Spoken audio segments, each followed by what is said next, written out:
Okay, this is the Thursday, February 29th, 2024 City Council meeting, and we'll start with the Pledge of Allegiance from Councilmember Orgill. I pledge allegiance to the flag of the United States of America and to the republic for which it stands, one nation, under God, indivisible, with liberty and justice for all.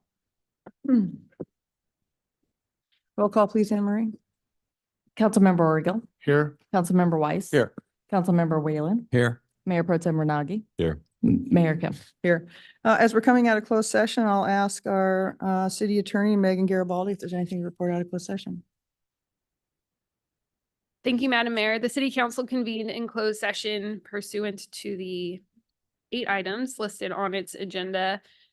There was no public comment in advance of the closed session. All 5 council members participated in the closed session. There is no reportable action taken as to the first 4 items on the agenda. I should note that the 5th item on the agenda was not discussed. And then as to the semi-annual litigation update, there is no reportable action taken. For the record, there was no discussion on specifically on the Laguna Beach Company versus the City of Laguna Beach matter. Thank you. Okay, is Dawn Atwell here? Oh, okay. So we have an item of extraordinary business. If you want to come to the podium, I'll meet you there.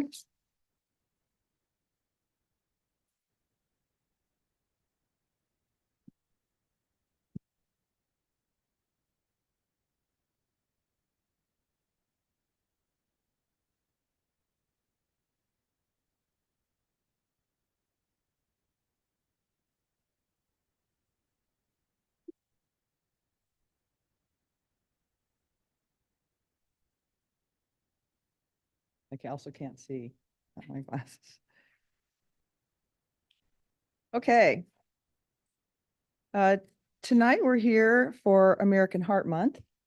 And we have a proclamation declaring February, so we're at the very end, we just kind of squeak by here, as American Heart Month and recognizing Heartfelt's contribution to the Laguna Beach community. Heartfelt is a Laguna Beach-based nonprofit dedicated to the advancement of cardiovascular health initiatives, providing invaluable support, resources, and advocacy to our residents.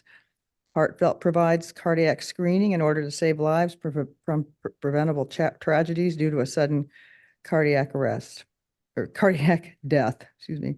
In 2021, Heartfelt reached an incredible milestone, having screened a total of 55,000 adults and children. Heartfelt screening events have resulted in approximately 6,600 individuals being referred for further evaluation, and over 1,000 lives have been saved. In addition, data from these screenings have been published and utilized for research purposes. And I have a proclamation here, so I'll read that, and then if you want to say a few words, that'd be great. Whereas the month of February is recognized as American Heart Month, a time dedicated to raising awareness about heart health and promoting cardiovascular wellness across the nation. Promoting heart health education and preventative measures can significantly reduce the prevalence of heart disease, stroke, and related ailments. There exists an organization known as Heartfelt, dedicated tirelessly to the advancement of cardiovascular health initiatives, providing invaluable support, resources, and advocacy to our residents.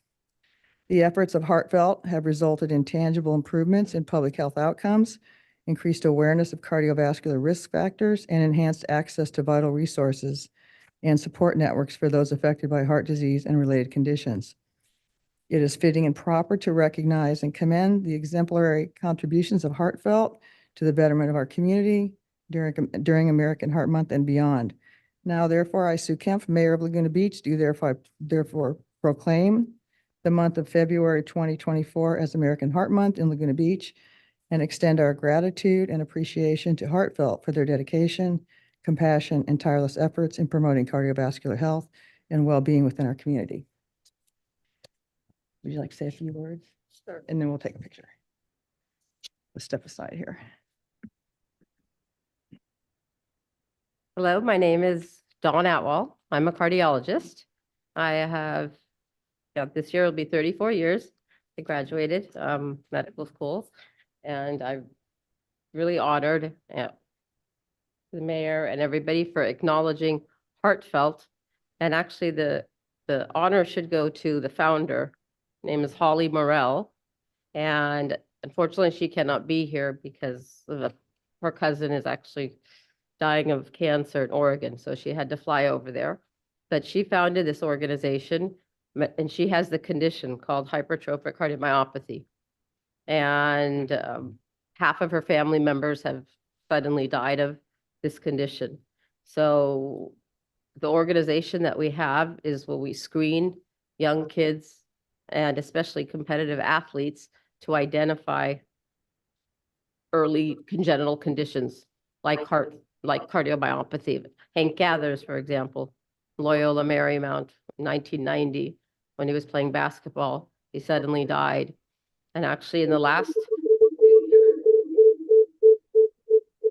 I think it's become very more to the forefront because, Keontae Johnson, just drafted to the NBA. He had sudden cardiac arrest playing basketball, and he's a spokesperson for us. Also, Damar Hamlin went to the Senate, and one of my passions is that defibrillators should be placed everywhere. Because of some of the work that we've done and with UC Irvine, all of Orange County schools have defibrillators in place. And Damar Hamlin actually went to the Senate to propose a bill that all schools in the United States should have that. But we already have established that in Orange County. And it's been 15, 20 years that I've been wanting to do that. In fact, I believe that every home should have one. One day, maybe our iPhones will have a defibrillator. You can save a life by just doing a cardioversion. But I just want to say thank you, and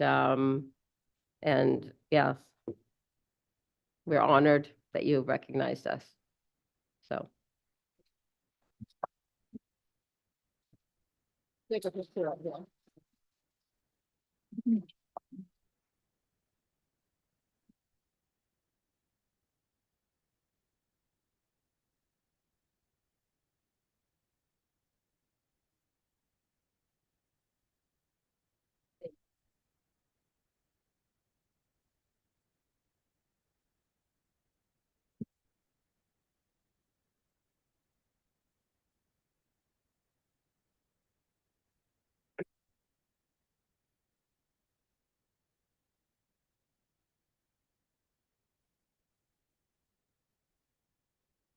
At this time, we'll open up for public comments. Is there anything that's not on our agenda this evening? If you have something you want to comment on, please come forward.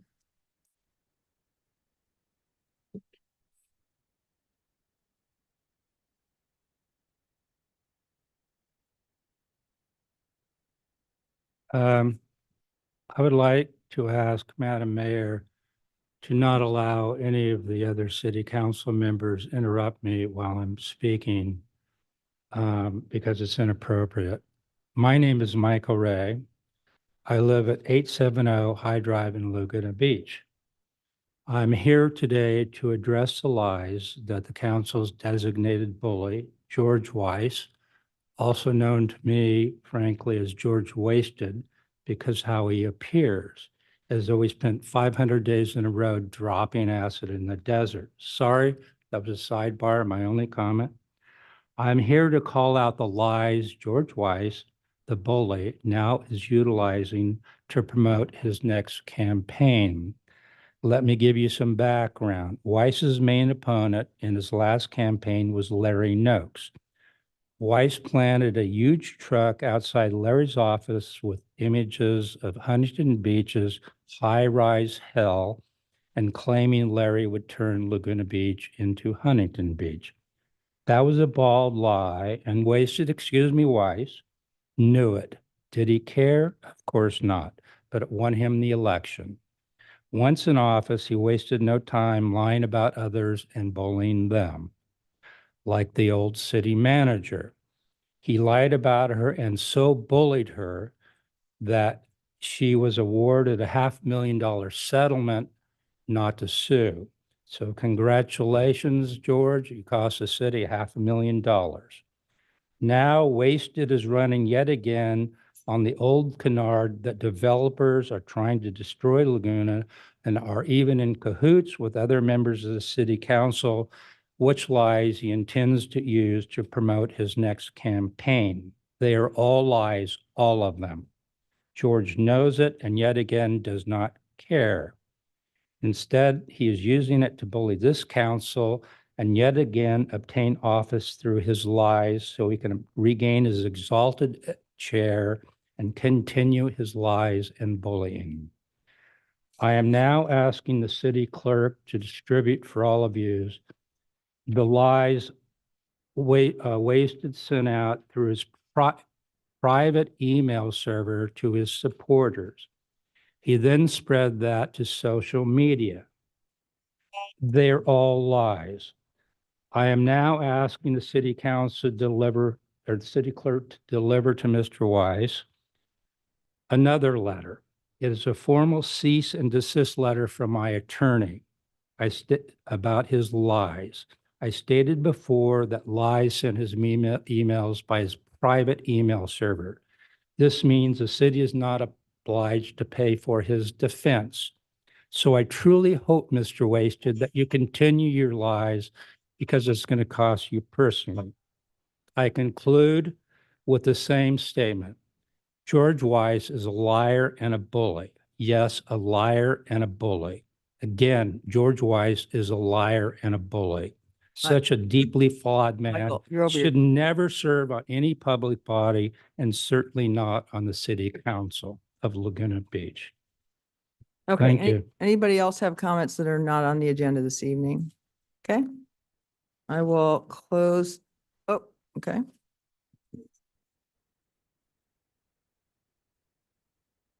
I didn't stay last meeting to the end, but I intended to speak on the issue of public art. And then I thought, no, and then I thought I have to come down tonight. And then I got an email from the city. If you have your phone, I think it came in this afternoon. If you go to your text, you'll see something that came in about the Patriots Day parade has been canceled. And then if you scroll down, this is the ultimate definition of irony when you see what's coming here. And I think Bob's possibly the only person in the room that will have memory of this. So there's a picture of you guys cutting a ribbon. And there's an empty council chamber. And then underneath your photographs, there is a very beautiful picture of Heisler Park. And if you look, there's an amazing piece of art there. It's the breaching whale. Bob, do you remember where the breaching whale was going to be? At the bottom of the 3rd Street Hill. It was art dedicated to the Susie Q. And it came to the council kind of, I mean, the question is it the Arts Commission makes decisions on beautiful and appropriate art? Yes. But the council has another set of eyes to look at. And that is the first thing that I thought about when I saw that is that's a real distraction coming down the hill. It is dangerous to have something that compelling to look at that space. And then the other thing is obvious, it just didn't fit. So it ended up going to Heisler Park. And when it was dedicated, the artist came up and he said, he was hurt and upset that we had even challenged anything. He thought we were objecting to his art. But he said, almost with tears in his eyes, what it meant to have it there. He said, if you stand at just the right place, it looks like the whale is in the ocean and actually breaching. It's one of those places where we take our friends who come to visit to appreciate our town. So I ask you to recognize that you should have, that things should come to you so that we aren't in a position to discover late that something happened, that it should be in another place to be appreciated. Thank you. Okay, thank you. Any other speakers?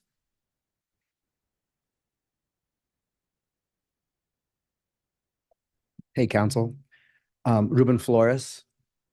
Number one, I would like to get Zoom back on as a possibility. I don't know what you guys have spoken of regarding it, but You got us used to it, got the world used to it, and I understand you had some difficulties with it. Fix the difficulties, and I'd like to get Zoom back on. Number two, the new street lights that we have over in the village entrance. Somebody is replacing bulbs and they're not putting the same bulbs as were in there originally. So some we have bright white and some we have warm white. And then I came and looked down city, in front of City Hall, and it's the same. So it should be something that is standard through the city. And it'd be better if it was a warm white, so it looks like the lamp itself that is supposed to be a vintage looking light.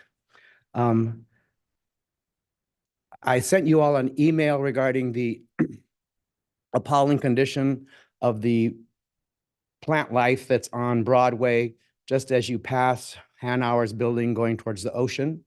And there's ivy and debris. And I actually had a meeting with the Public Works about it 2 years ago, and nothing's been done about it. And if you look at your emails from me, you'll find it. And I hope that you'll rectify it, because it's just an ugly entrance for people that aren't from our town, and even worse for those that are from our town.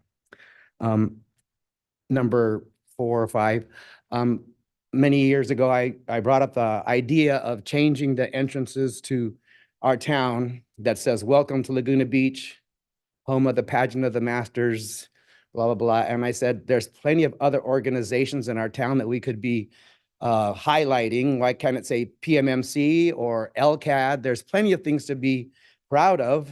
And we all know a sign that's there forever, you just stop looking at it.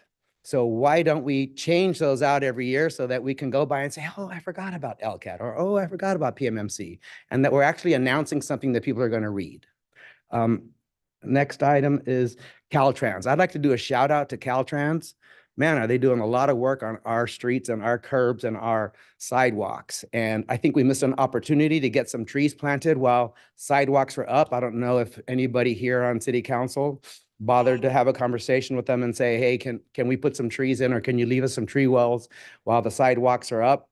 Right there on the corner of Oak and Coast Highway, I had complained that there wasn't a sidewalk for a long time, so the sidewalk went in, but that would have been a perfect place for a street tree. Lastly, I'd like to say that the civility of the city council is a million times better than it was a council ago. So I'd like to thank you for having that be the trend. Thank you. Anybody else for items not on the agenda this evening?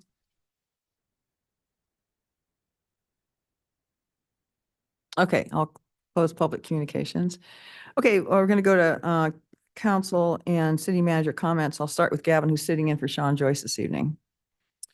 Good evening, Mayor and City Council. Just one announcement. It's already been out there that the Patriots Day Parade has been canceled this Saturday due to rain. So I'm going to pass that along. Thank you.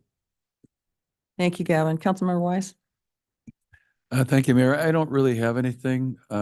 Attended the dog park event this morning, but I'll let you take that one. Councilmember Orgill?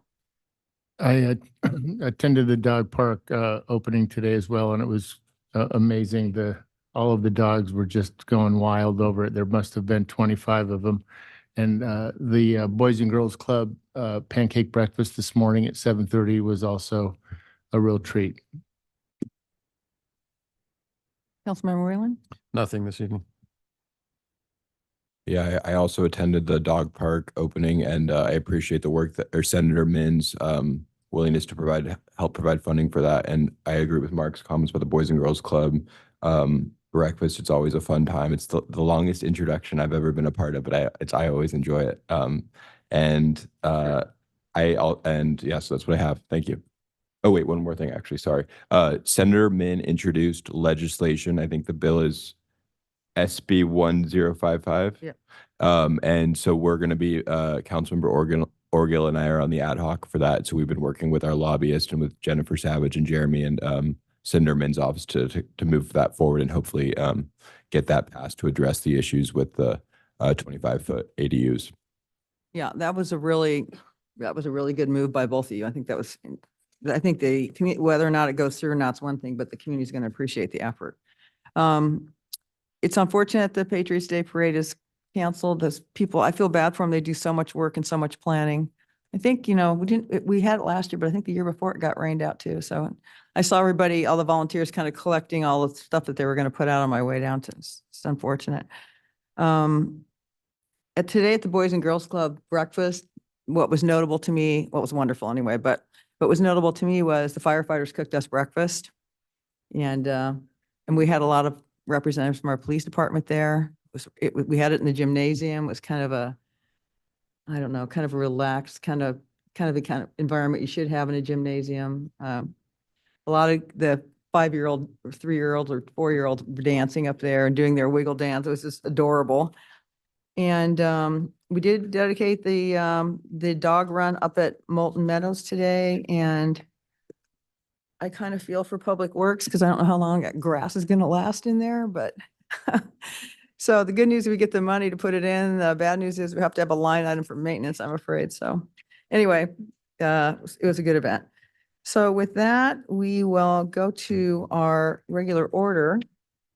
And tonight we're- Consent calendar. Oh, consent calendar. Oh, yeah. How could I forget? Okay, we have one item on consent calendar today, and that's resolutions approving applications for local assistance specified grant funds. Does anybody have any comment? I'll open the public hearing on that. No? Close the public hearing. Can I have a motion, council? Move the recommended action. Second. All in favor? Aye. Okay. All right, so tonight, it's just a show of hands. How many here in the room that are applying for committees have done that before? Okay, so quite a few of you. Okay, so for those of you who haven't, so what we'll do is we will go by committee, and if you just come up to the podium when we call your name and just tell us a little bit about yourself and why you're interested. It's very low key. It's a very low key process. Nothing to be nervous about. So just want to let you know what we're doing here. We may have questions for you, we may not. So, okay, we're going to start first, and we've got an easy one here, council. We have appointments to the View Restoration Committee. We have 2 applicants and 2 vacancies. Can we just go ahead and move these forward? Yeah, I have a comment on that. Yeah, go ahead. So I think spoke to the mayor about this, but I think we've only had 7 meetings over the past 3 years for this committee. Yeah. And so I would, instead of a 2-year term, I'd propose a 1-year term. And over that time period, if there's a belief that we could maybe put the purview of the View Restoration Committee under DRB or Planning Commission, I would prefer that instead of having a lot of extra committees that are not necessary. So obviously we don't need to make the call tonight, but I think appointing the applicants to a 1-year term would create that option for us. Okay, yeah, it's a good suggestion, but let me just first does anybody want to speak on this? Any of the 2 applicants want to speak? Not necessary if you don't want to, because we're 2 for 2 here. That's pretty good. That's pretty good odds. Okay. I'll close the public hearing. Megan, did you have a comment on that? No. So I would move that we appoint the 2 applicants to a 1-year term beginning April 1, 2024 through March 31, 2025. Is there a second? Second. All in favor? Aye. Aye. Okay, thank you, council. Okay, next up is the Heritage Committee, and we have 2 openings and we have 4 applicants. So I'll just call everybody up one by one. Is Liz Jurkowski here? Excuse me, Oh, on sorry. the Heritage Committee, Yeah. I've spoken to the city attorney in advance, and one of the applicants had purchased a piece of art from my wife last summer at the festival. She's a festival artist, so it's a source of personal income. So it has an impact on personal finances. So I'm going to recuse myself from the Heritage Committee vote. Thank you. Okay, thanks, Bob. Okay, Liz Jurkowski, come on up.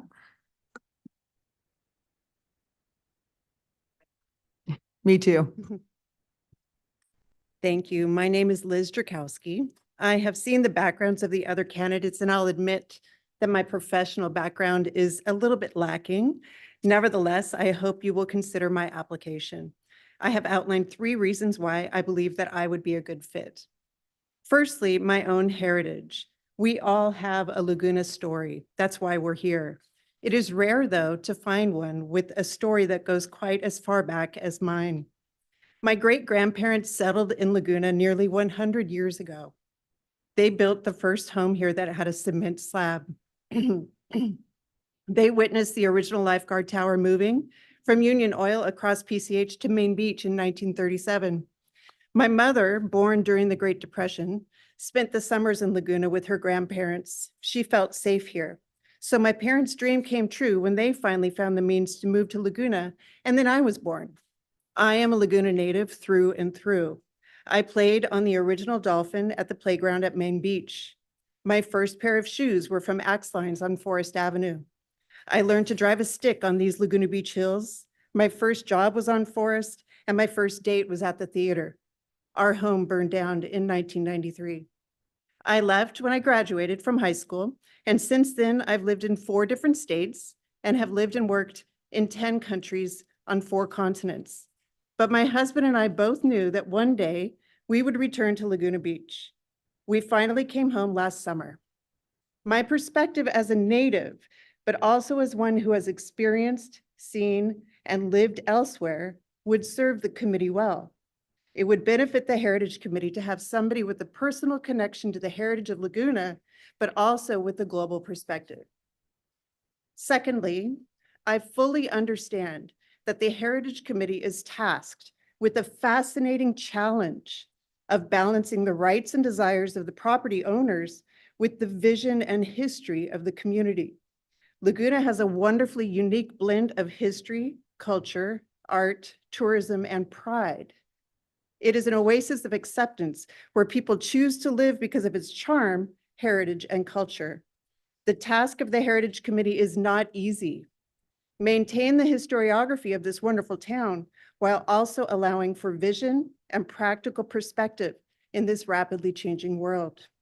I feel that I can contribute in that regard if chosen to serve on this committee. Lastly, I want to serve Laguna Beach. There is no alternative motive. I have no grievances against the current Heritage Committee members, nor do I want the position because of any influence it would bring to me.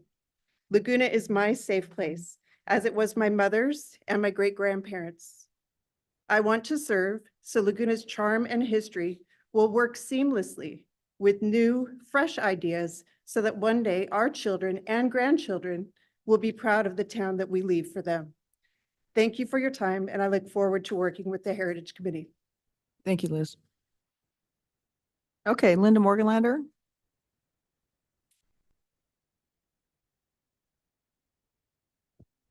Good evening, Linda Morganlander. I would like to continue to serve on the committee. I believe my experience as an architect and former DRB member, as well as my time on the Heritage Committee, have made a significant contribution.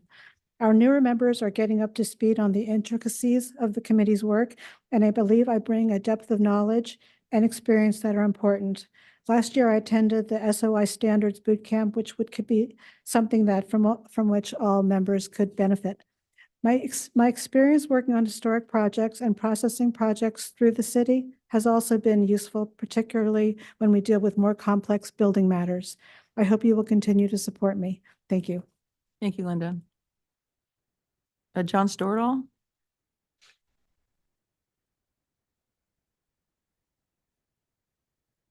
Good evening. My name is John Stordahl. I've lived in Laguna Beach for more than 20 years. I'm applying for a position on the Heritage Committee because I have an interest in helping homeowners navigate the process of voluntary preservation. My husband and I have experience both in restoring an older home and then formalizing that restoration into preservation. We live in an Aubrey St. Clair designed home on Crescent Bay Drive. In the fall of 2022, we completed a restoration of our home and made the decision to seek voluntary placement on the city's historic register. That gave me experience with the application process, with the criteria for historicity of a property, and also with working with the heritage. We spent most of 2023 with a Mills Act application. We applied, we commissioned a Mills Act assessment, appeared before the heritage again, and sought their endorsement of our application. And then last fall, this body, the council, awarded us a Mills Act contract. We're very grateful for that. I'm a retired history teacher. I'm engaged in ongoing historical research every single day, specifically architectural history. And I co-author a monthly guest column in the Indy called This Is Where We Live with my good friend Hunter Fuentes, where we look at issues of preservation and feature the stories of interesting properties in town. I think my background and my experience would be an asset to the Heritage Committee and to residents seeking to preserve their properties. Thank you. Thank you, John. Scott Sumner? Good evening, Council. Thank you for having me. I've been serving as the chairman of the Heritage Committee for the last 3 out of 4 years. It goes without saying that the Heritage Committee now is, I think, regarded as a get her done organization, in that we have never delayed approval or extension or amendment of the applicant's due process. My personal outlook on the Heritage Committee is one of Mark Twain's quip: is common sense is not that common. I try and bring the common sense to the equation. The balancing act between property rights and historiography or historicity is a very precarious one, and I honor both, and I look at the equity of the applicant as well as the equity of the historic asset. So with that, I thank you for your consideration. Thank you, Scott. Okay, we're going to go to voting now. Once again, council, we vote for 2 applicants. You should see the poll. Yep.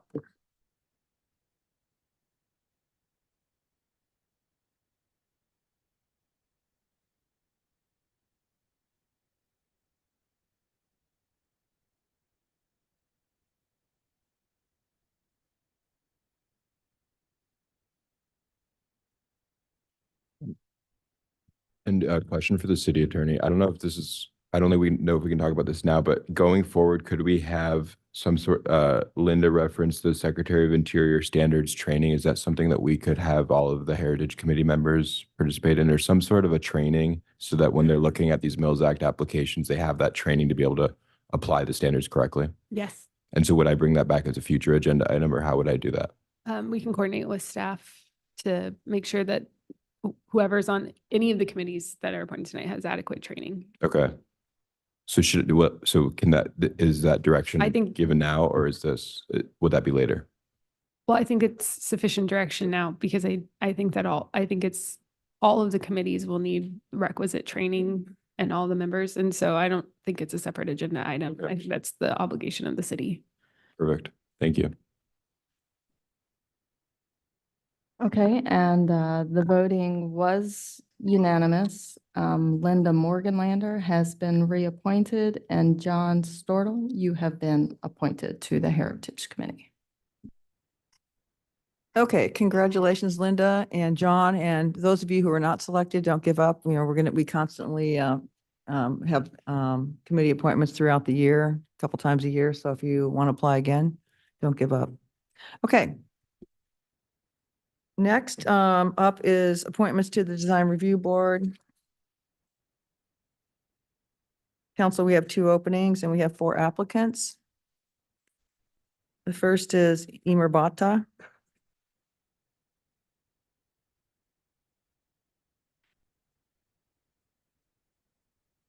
Good evening, council members.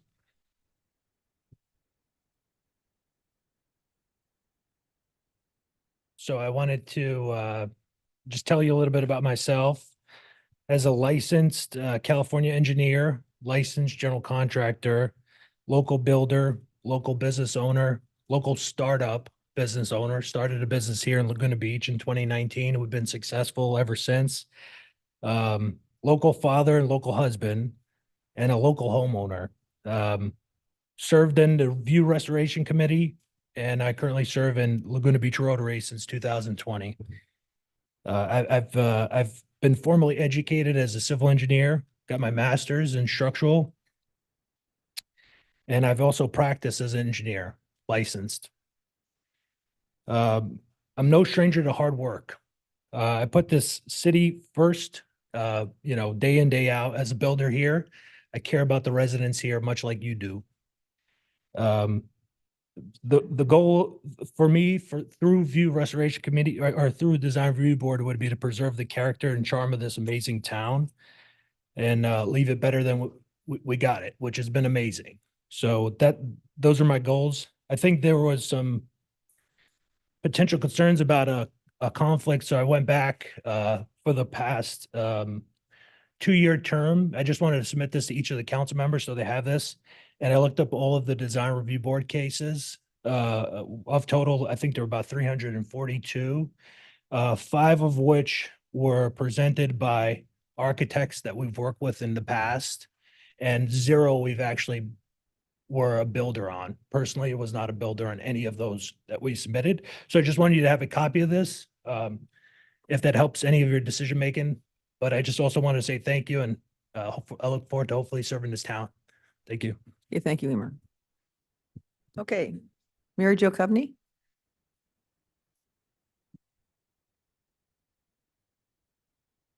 Hi, good evening, council.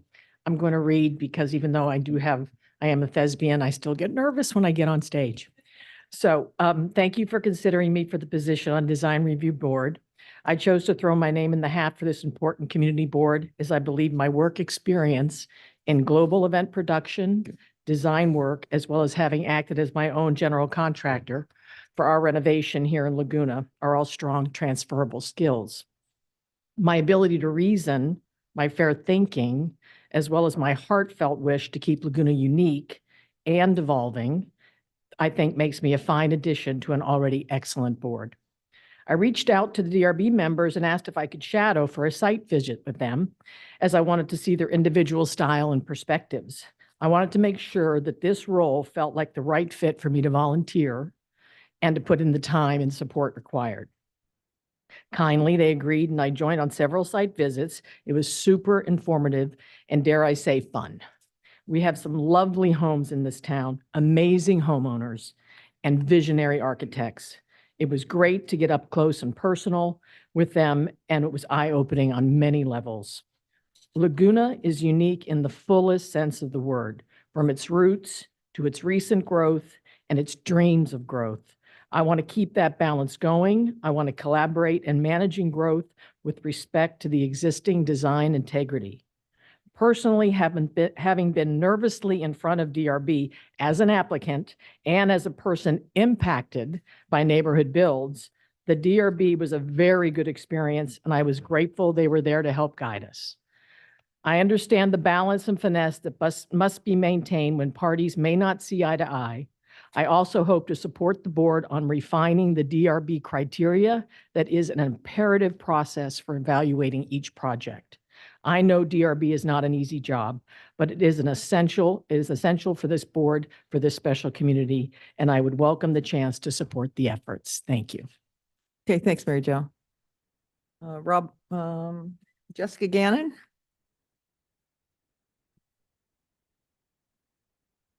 Hello, Council, Mayor Pro Tem. So the last time I was here 4 years ago, it was just before COVID that we had it in-house. The second time I was up for appointment, it was over Zoom. And I had a monologue prepared that first year. And then I remember at the time, Mayor Whalen gave very clear instructions to keep it to 1 minute. So I would like to just introduce myself, those in the community who I have yet to meet. I am Jessica Gannon. I'm running for my 3rd term. I look at this as it's been a great experience. The first term, I feel like I was getting my undergrad. This term, I'm wrapping up my master's. And now I like a 3rd term to get my PhD in all things Laguna.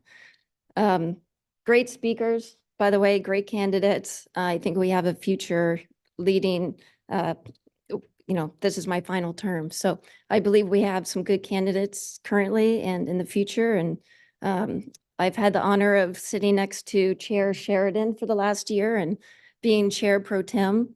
And I look forward to, hopefully, God willing, I get to do a 3rd and final term. Thanks, Jessica. Thank you. Okay, Rob Mitchell. Good evening, Council. I've submitted my application for the DRB because I believe I can bring a tradesman view to the DRB. I believe it is important to have at least one member of the DRB with a construction background. I've worked in residential construction here in Laguna for several years and have experienced firsthand the challenges associated with the design, approval, and permitting process. While the process works, I believe it could work more smoothly and more efficiently. My hope is, as a member of the DRB, I can help to ease the process for our fellow Lagunans looking to build or modify their structures. Having been part of this community for close to 50 years, I have grown to love the quintessential beach cottage aesthetic of our town and would welcome an opportunity to help preserve that aesthetic, yet allowing new ideas to modernize the cottage architecture via the DRB. Okay, thank you, Rob.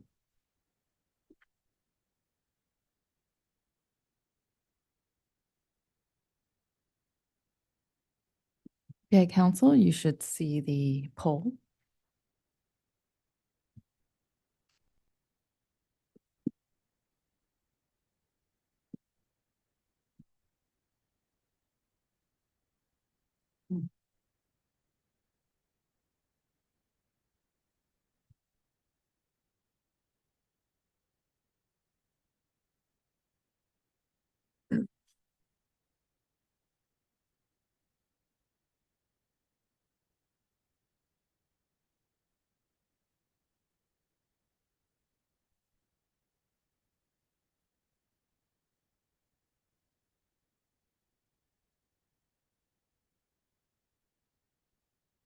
Has everyone selected two? There we go.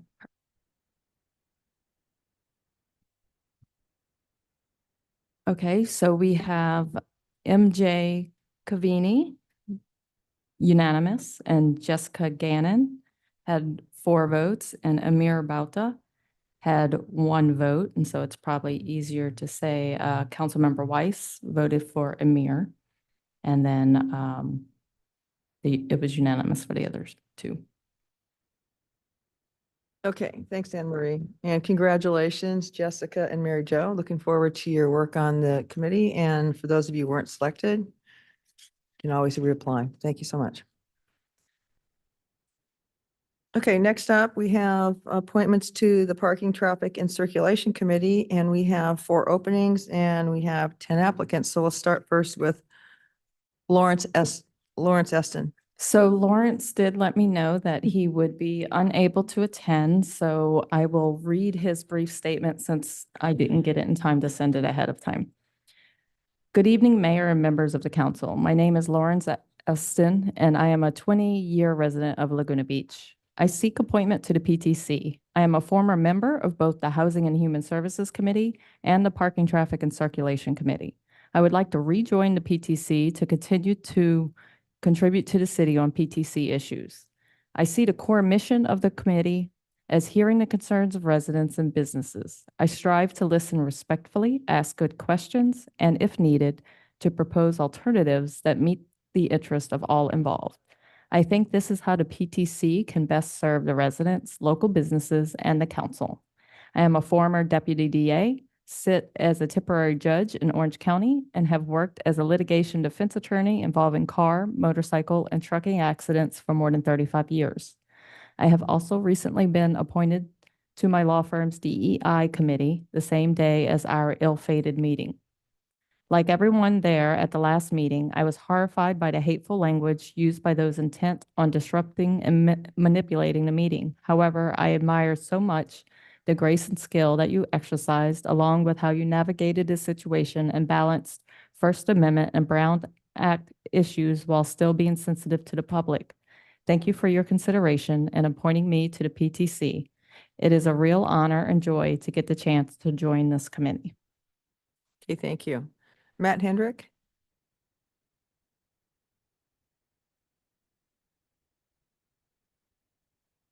Hello, can you hear me? All right, hi, it's nice to meet you. My name is Matt Hendrick.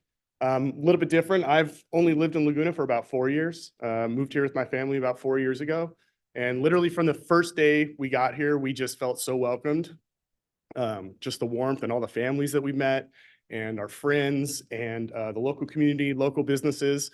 And in general, I feel this is true, but even more specifically for this community, I feel a civic obligation to be involved and to give back. And as such, so for the past 2 years, I've been the treasurer for the PTA at the Top of the World School. I'll probably be moving to do that at Thurston for the next couple of years. I've been involved in the kids' sports teams and coaching, and there's multiple reasons for that, just wanting to be involved in the families, but also getting to know a lot of friends through that as well. When it comes to my background and experience, in my day-to-day job, I work for Visa, dealing with some of the largest strategic fintechs and payments businesses in the world. And as such, I spend a lot of time negotiating and trying to come to compromises on very complex subjects. And I have to be able to go from like a 30,000-foot perspective and see the bigger picture and drill into a really narrow perspective and be able to come up with solutions that everybody can agree upon. And so I think that'd be very valuable in this kind of role.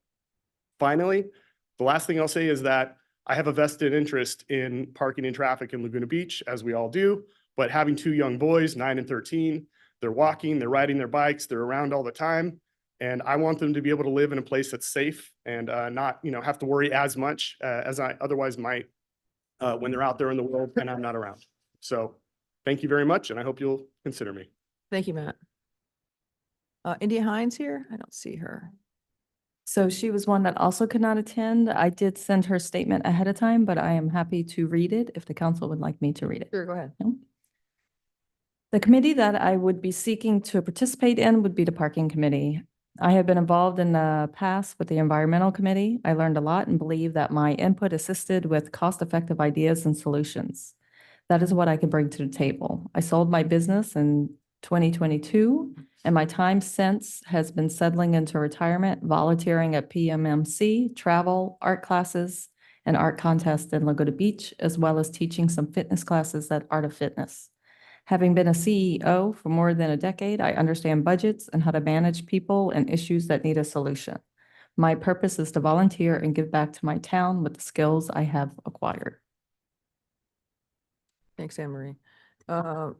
Marion Keegan? So Marianne Keegan is also one that could not attend. Okay. She provided a video statement. So if you would like, they can play that video. Go ahead, yeah.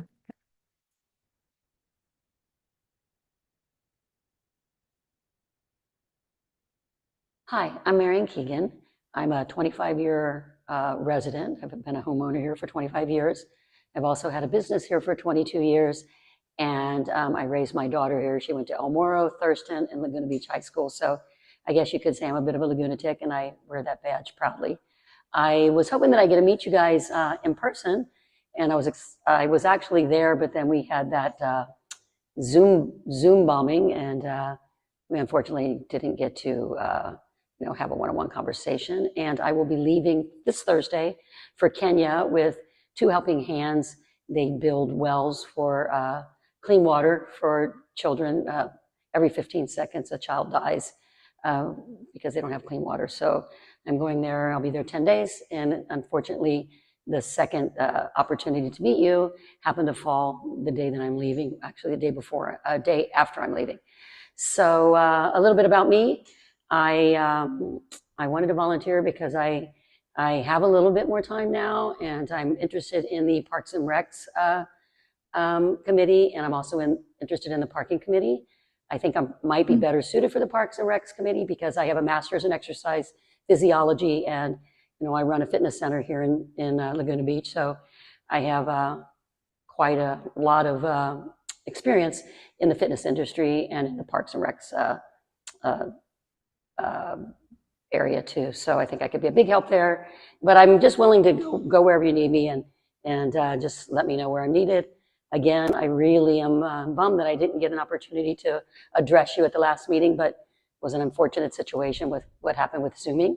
And, fortunate for me that I'm getting an opportunity to go to Kenya and help, but unfortunate that I didn't get a chance to meet you.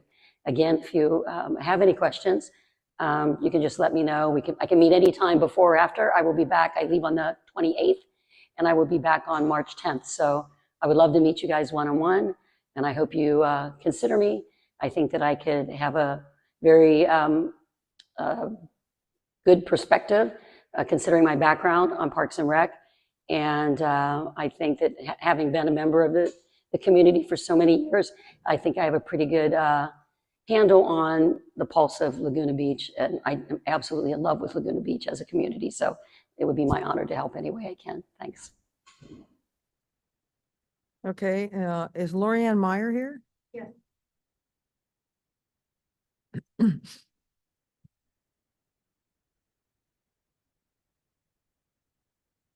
Good evening, City Council members.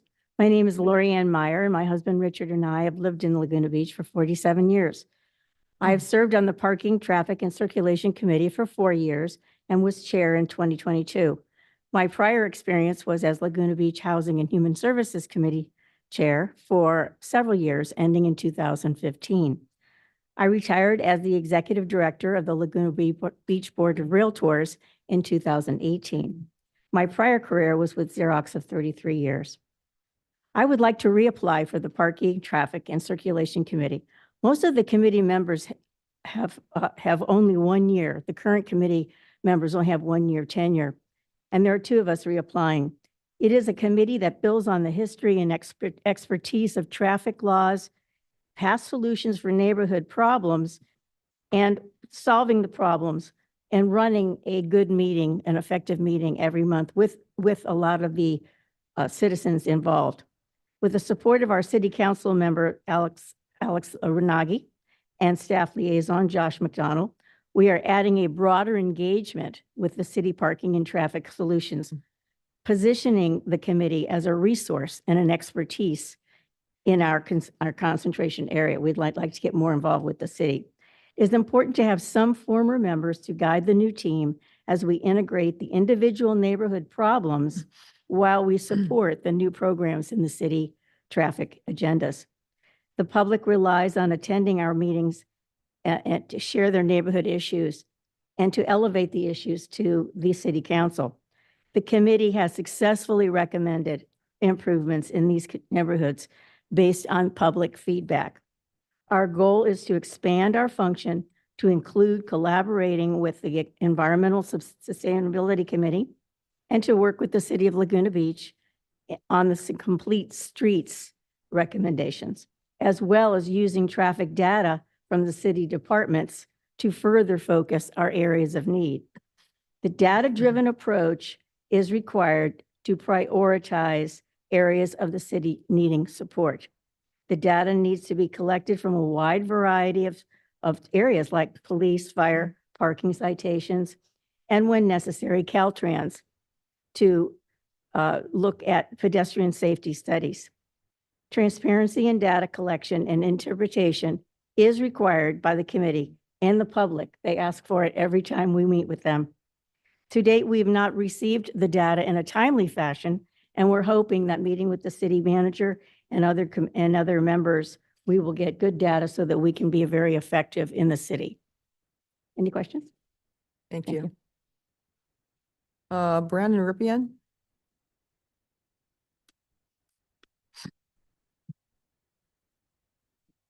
Good evening, and thank you for this opportunity. My name is Brandon Ripien, and I am currently serving a first term on the PTC committee. First, I served as Chair Pro Tem, and I am the current Vice Chair of the committee. I believe the PTC committee is important here in Laguna Beach to all our lives. It's a confluence of our public safety, of our local economy, and our environment.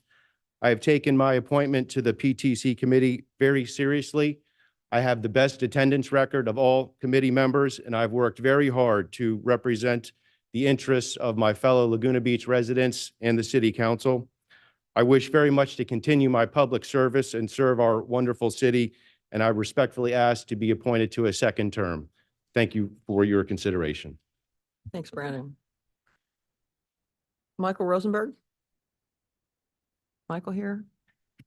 Do we have any statement from Michael? Okay. On Fields? No? Okay. Mike Simmons?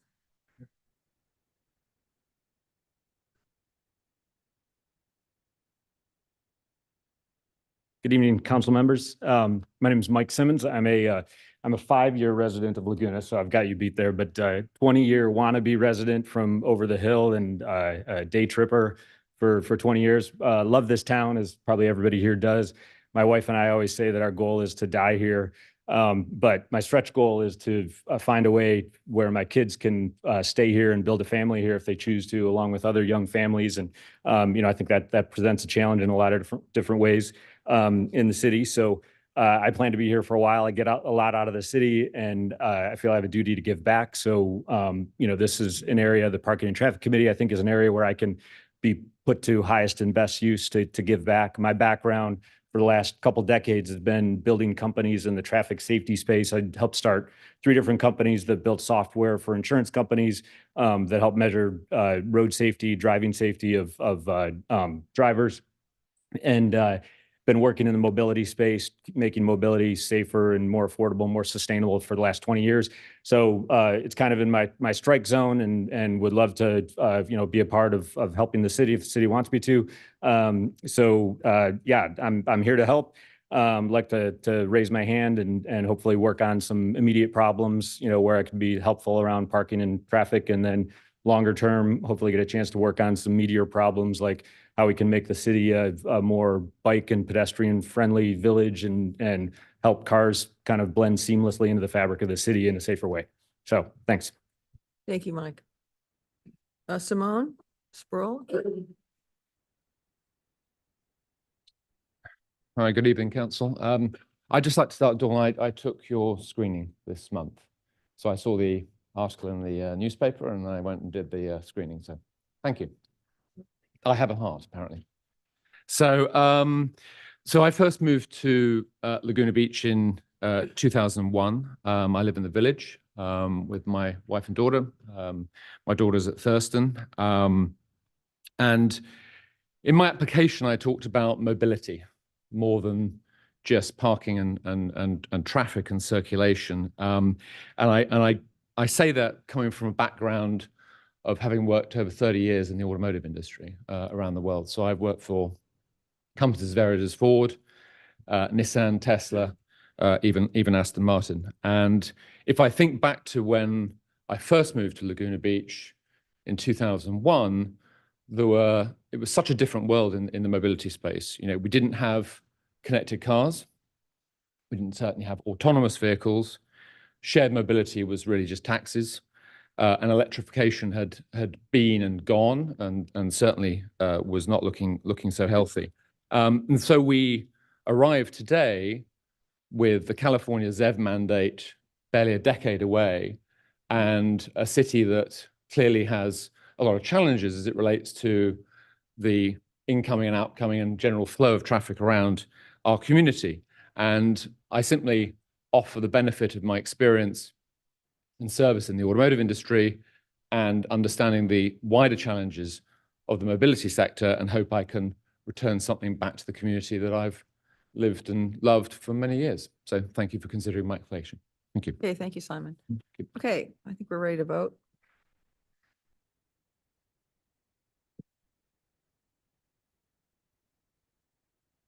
Okay, the poll should be up for you.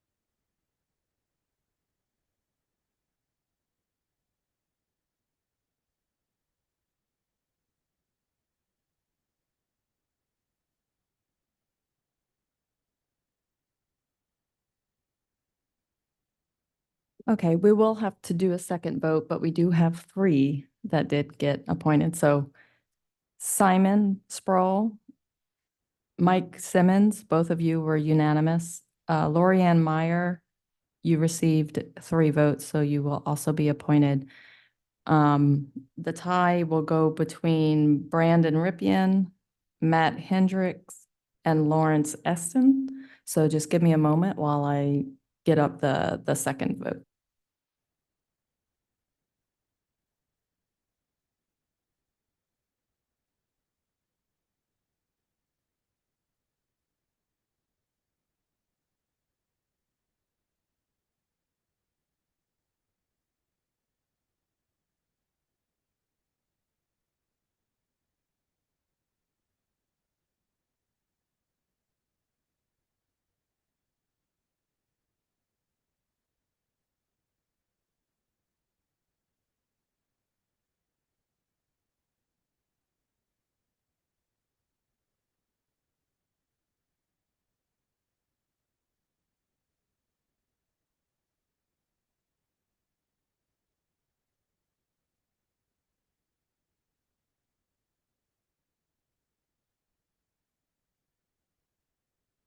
She's doing that. I have another question.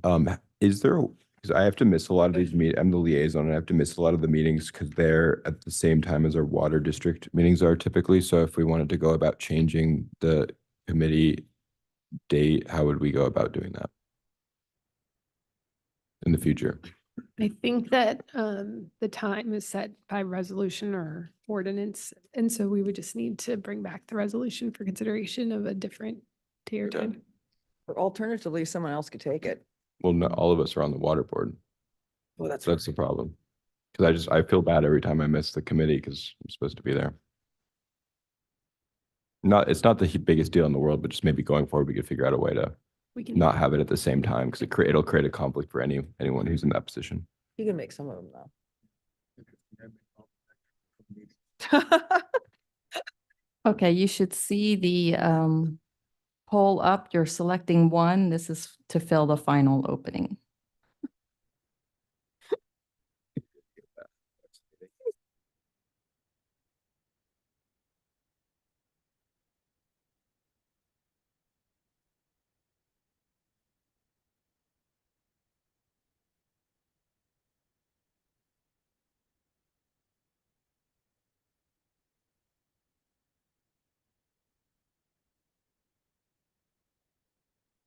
Anne Marie. Marks.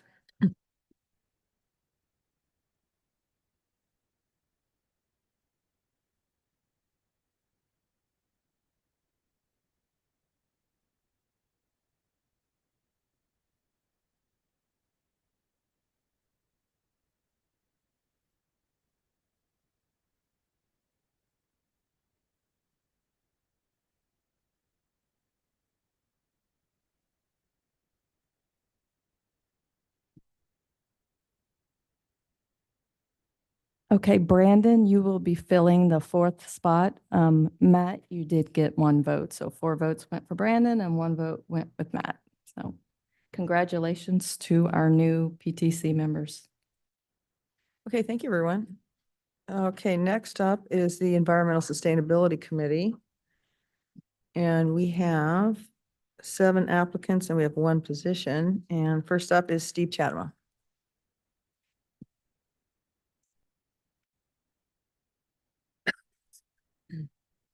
Good evening. I have to say it's much quieter in here than it was 2 weeks ago when we were sitting in the room. But I'm Steve Chatema. I serve on the Environmental Sustainability Committee, which is composed of, actually, I have to say, a group of amazing people with tremendous backgrounds in each in a different area, and they bring a different perspective to the group, mine being energy and public policy. So it's a terrific honor to serve with that group. I also sit on the ad hoc committee that is composed of 3 ESC and 3 EDPC members that work with Jeremy and PlaceWorks consultants on writing the city's climate action and adaptation plan. Really like the opportunity to continue that work through its completion and initial stages of implementation. Okay, thanks, Steve. Thanks. Okay, Deborah Deem. Deborah here? So she was unable to attend, but she did provide a statement, which I'm guessing you'd like me to read. Please. My apologies for not being able to be present in person. I had an unresolvable conflict. As for why I want to be on this committee, I view the opportunity to serve on the Environmental Sustainability Committee as an honor. My passion for working to help preserve and nurture our environment is equal only to my passion for the wonderful city we are fortunate enough to live in. Why do I want to volunteer for this position? First, I pinch myself daily that I found my way to Laguna Beach and want to serve this community in a capacity that works with my skills and interests. Second, I find myself slowing down as a practicing attorney of almost 30 years, but feel that I am at the peak of my knowledge and skills, and I'm looking for an avenue to utilize same. Lastly, I have significant experience in environmental law, mostly in the context of the regulations imposed by the state of California. I have performed environmental compliance on behalf of a major California transfer, storage, and disposal facility, a company which accepted for disposition toxic and hazardous waste as well as recycling.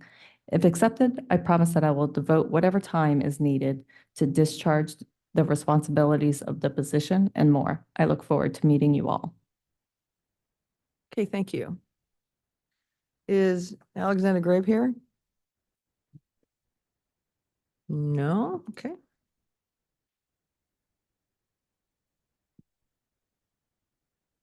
Paul Menina?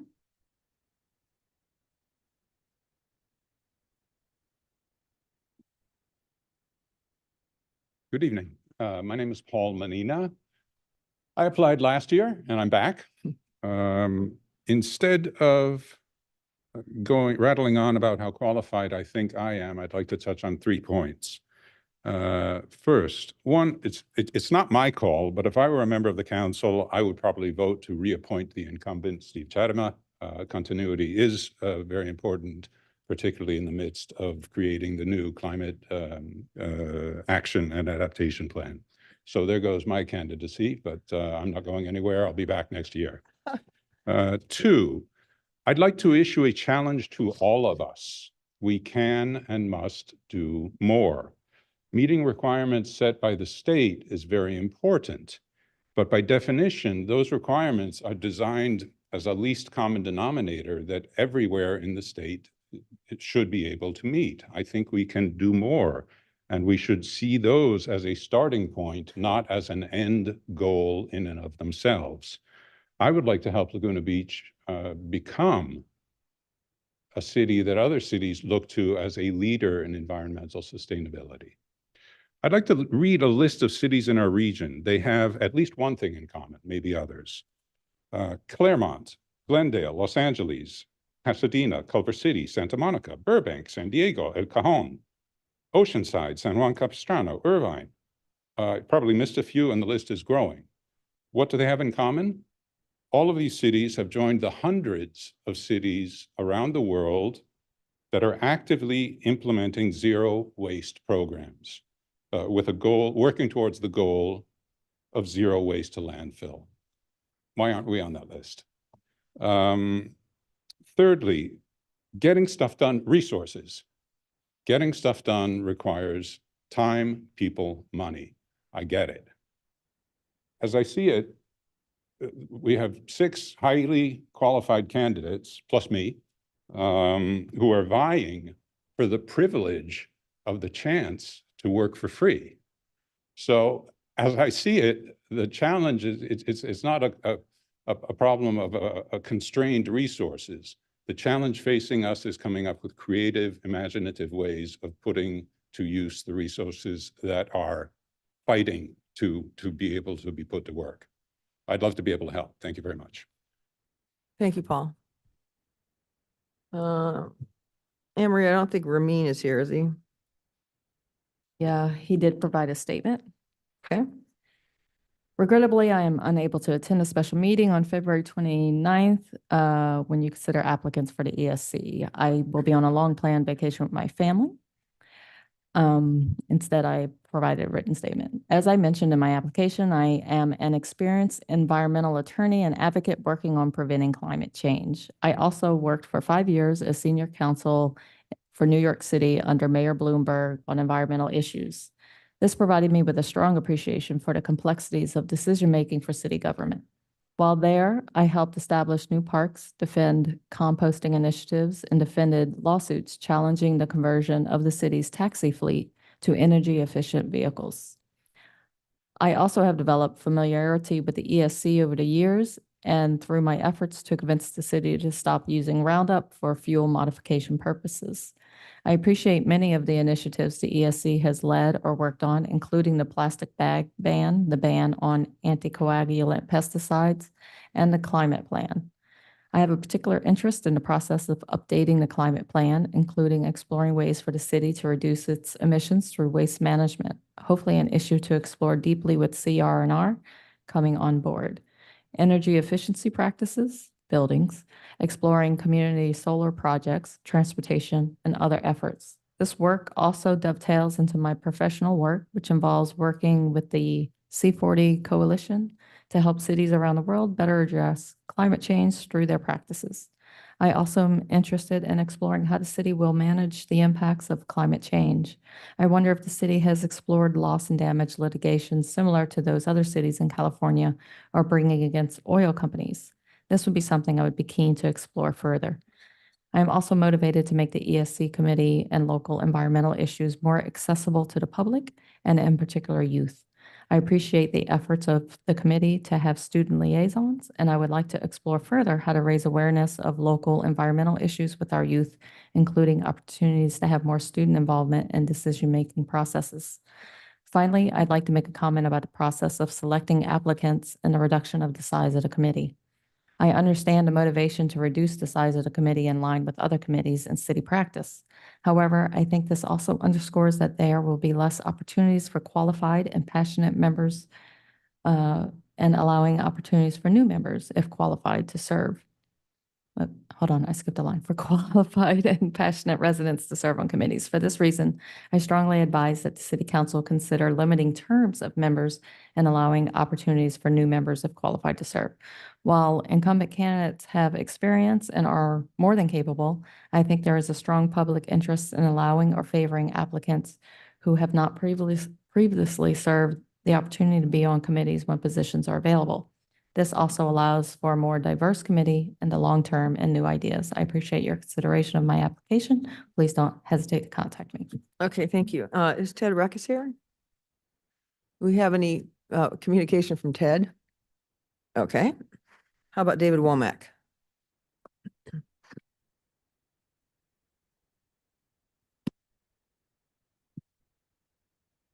Hello.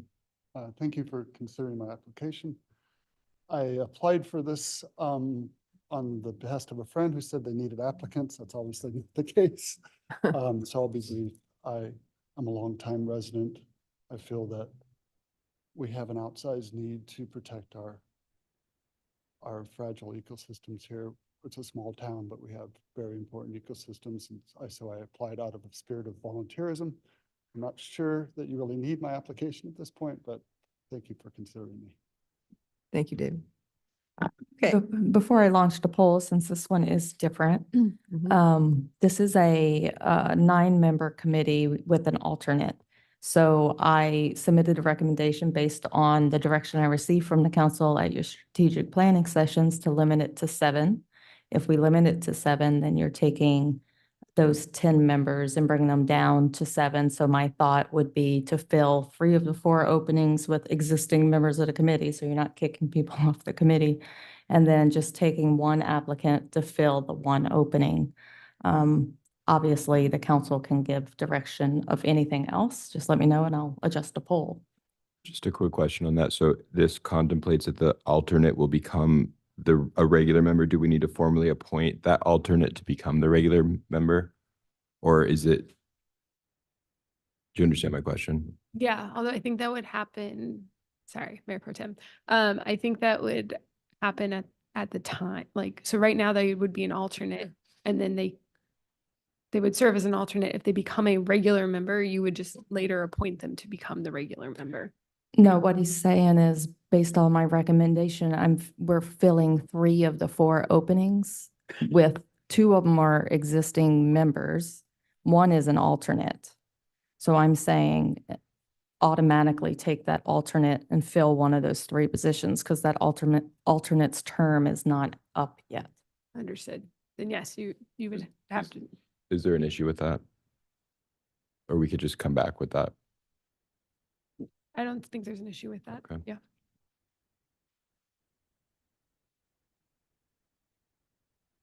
I'm not sure I'm quite tracking. If there are 4, there are 4 positions are up.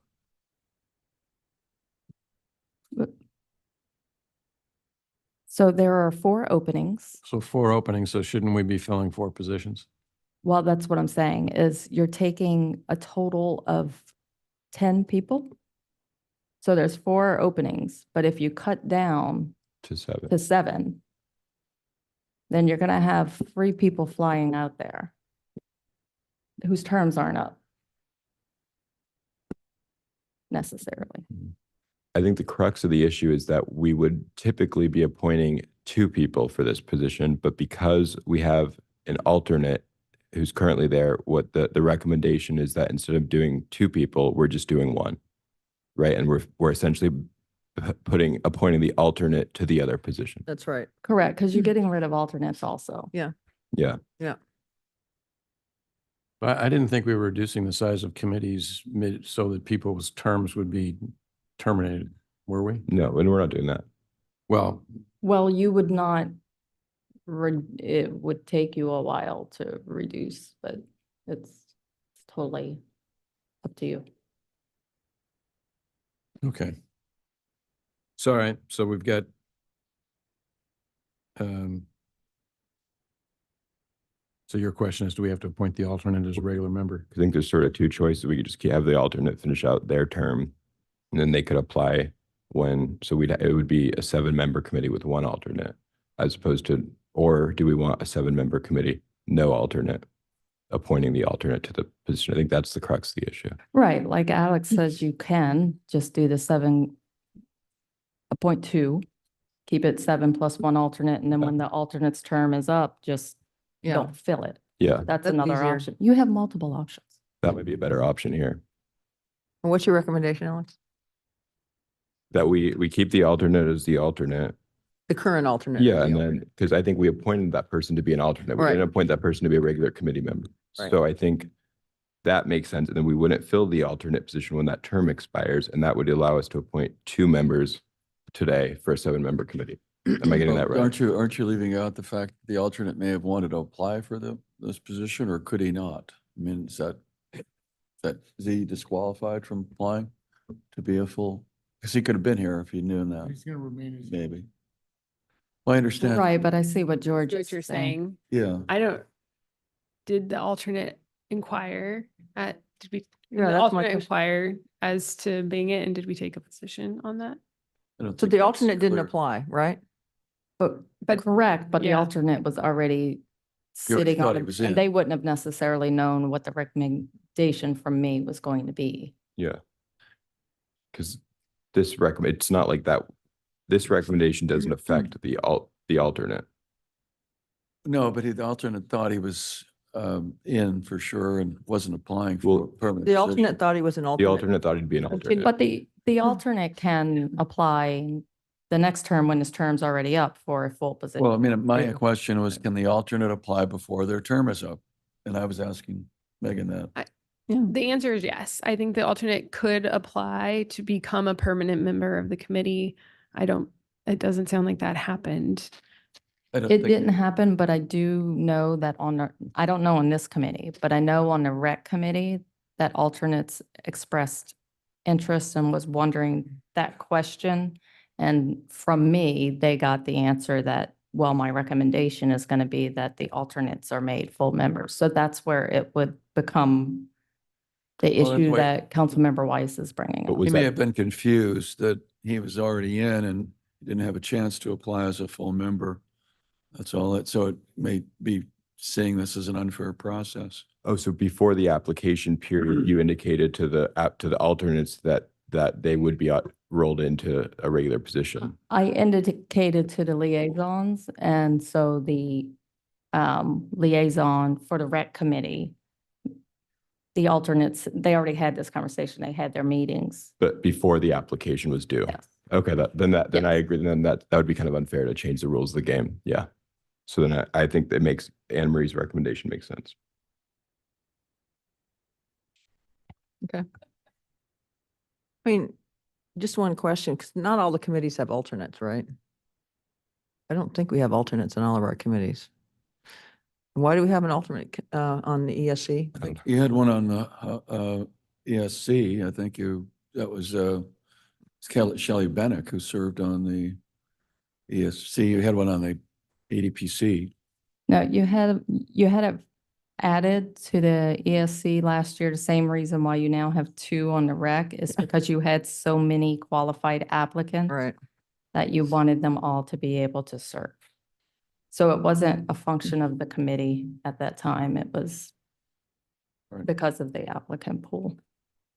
Well, I think our direction at the strategic plan, and it's here on this recommendation number one, and it's also on the rec committee recommendation where we're going down to 7 members, no alternates. Yeah. And as the committees roll through, we're going to go down to 7, no alternates. So Yeah. I think we ought to just stick with what we Yeah. what we agreed to. Okay. Appoint the alternate to the open Okay. position and adopt recommendation number one, and then appoint one person to the committee here. Okay, I'll launch the poll then. Bob, does that mean that any alternate automatically becomes a member if they don't have to apply for membership, they automatically? This become alternate one? here will If be. there's an opening, Right. Correct. they automatically do. Okay. Yeah. Correct. All right. Thank you. Yeah, Yeah. this is just the hard one.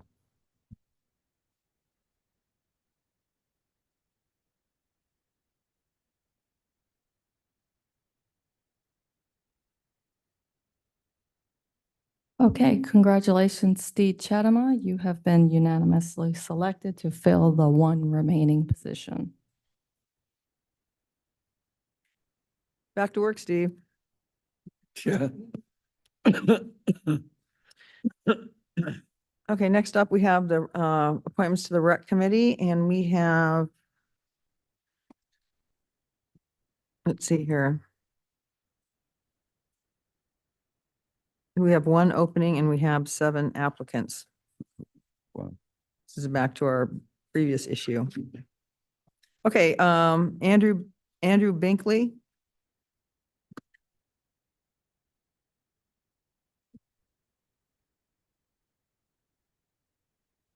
Hello, my name's Andrew Binkley. I moved to Laguna Beach a little over 4 years ago. I love Laguna's recreational opportunities, and so I joined the Recreation Committee to get more involved. Since then, I've gotten married and had a child. In fact, we were the 500th ceremony performed by the city clerk. I'd like to continue to serve on the Recreation Committee. I enjoy the work and care about the topics that come before the committee.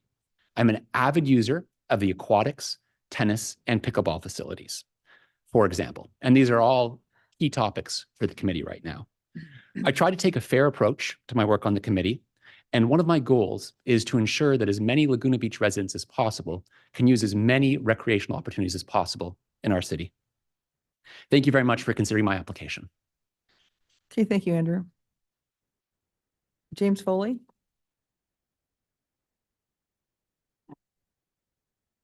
Hi, my name is Jim Foley. I'm a 13-year resident of the city. I live in the Hobo Elisa neighborhood, which is down near the Gelsons, which will not be a Gelsons in several more days. Second time around for that. I'm a mountain biker, a hiker, a trail runner, a beach runner, and a musician.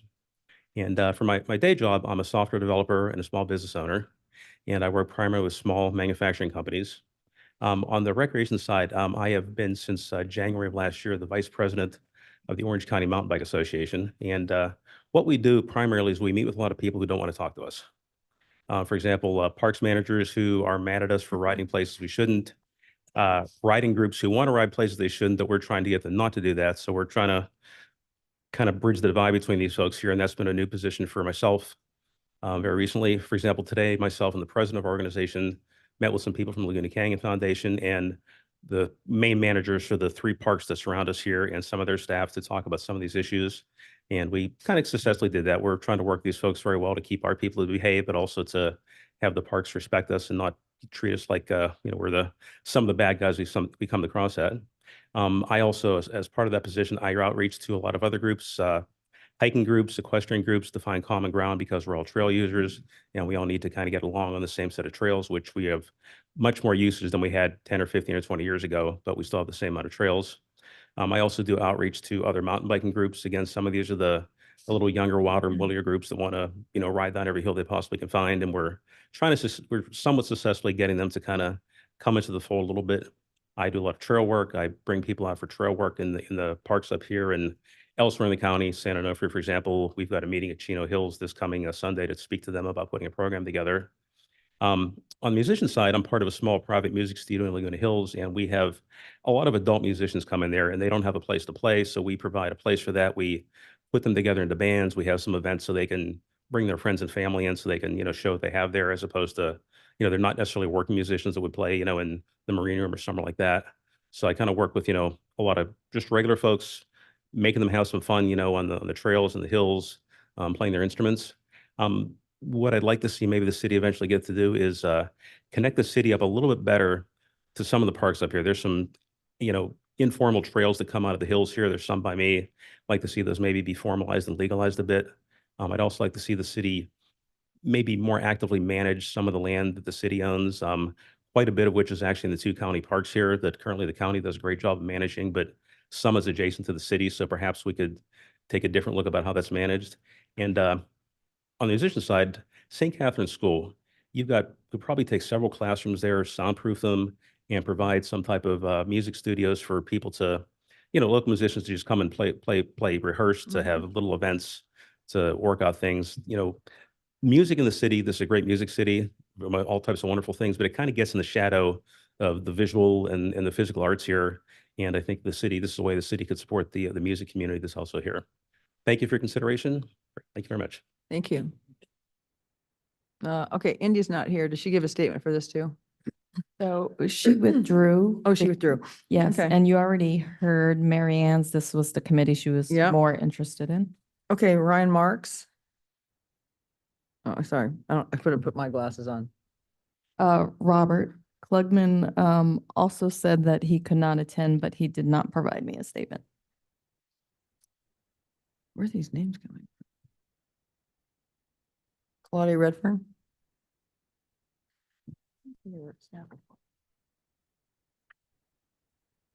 Good evening. My name is Claudia Redfern. I guess since everybody's touting how long they've lived in Laguna Beach, I'm going to say I've lived here 51 years and 1 month. So yeah, anyway, I'm not only 50 years old, but that's not true. My children both graduated from Laguna Beach High School.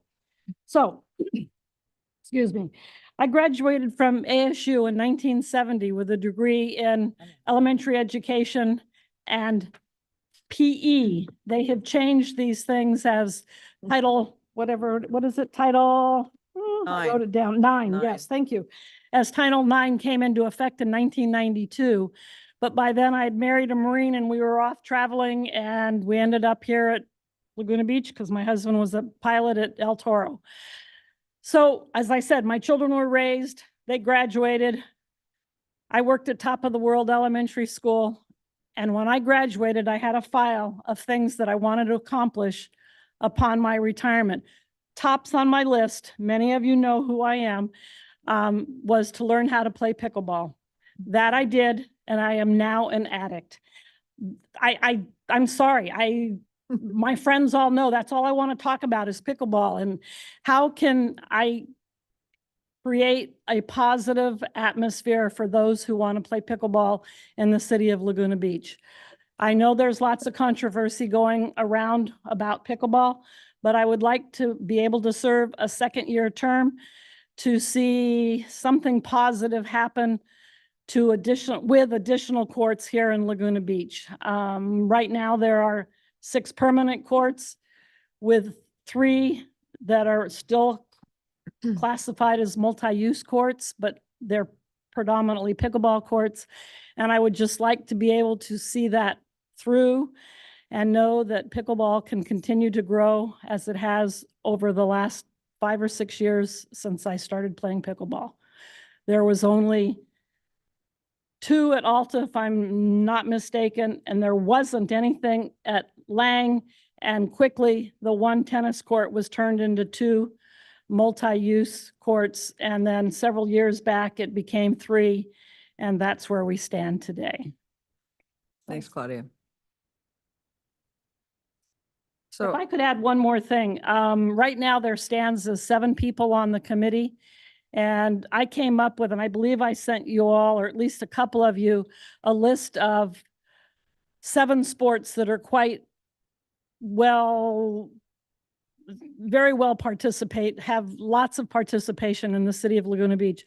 And maybe going forward, it probably can't happen now, but we should have on the rec committee, each sport be identified and have a recreation or a person representing that sport, whether it be biking, as we mentioned, surfing, they're all written down, and I didn't put that in my notes, but there are 7 sports that are quite active and prolific here in Laguna Beach.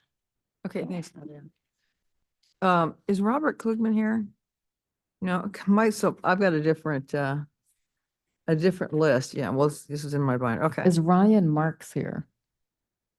No. Brian Marks, yeah. No. Okay, Jennifer Leiter.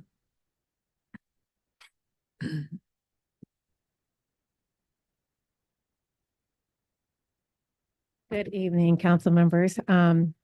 First of all, thank you for the opportunity. This is my second time applying for this particular committee. I did serve 4-year term on the PTC probably about 8 years or so ago, so I do have experience on working on a committee in Laguna Beach. Avid outdoor sports enthusiast. I've been in sports my entire life. My family's been in sports our entire life. I cannot stress what I think is most important for raising kids, especially in the difficult environment they are in today, to make sure that they have outdoor experiences and sports experiences, because frankly, it's going to keep them out of trouble. And it's going to keep them focused and it'll give them discipline and give them an opportunity to compete. I also, in addition to surfing, paddleboarding, hiking, biking, camping, golfing, all different kinds of activities. I'm also a very avid tennis player. And yes, I've played pickleball, but I do play tennis 3 to 4 days a week. And I represent a very large contingency of tennis players who want to preserve our courts. And I think that there is maybe something missing on the current committee, which is a voice for the tennis players. I think we have to all learn how to consolidate and be able to jointly utilize our resources. And I'm hoping I can be that person will help to give tennis players a voice in this community, because it seems like it's been a bit missing. I also am very interested in making sure that St. Catharines is built out that maximizes participation of our residents, particularly with respect to sporting and other events and other outdoor activities. I think it's a great opportunity to be able to use that space for all of our community. And last, I'd like to make sure that when we are addressing issues before this committee, that we are focusing on our residents and not necessarily people that come in from out of town to use our resources here. I think we have to focus on our residents first and make them a priority in this town. Thank you very much. Thanks, Jennifer. Okay, based off the last one, I'm going to assume that the council's okay with just selecting one to fill and making the 2 making the 2 alternates full-time members. So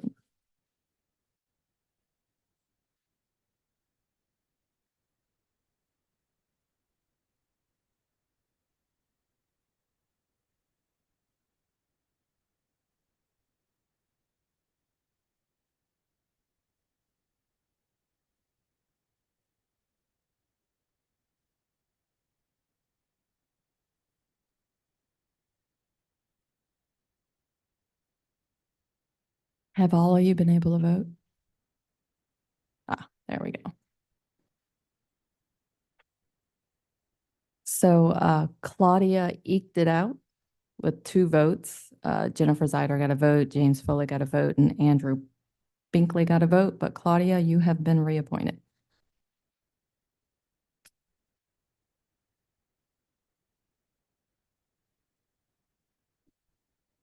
Okay, that concludes our appointments, and we're going to move on to item number 11. No, wrong. 9, sorry. While staff sets up, I just want the public to know that the recap will have the exact votes of all the council members. I just didn't want to put you all through me reading them again.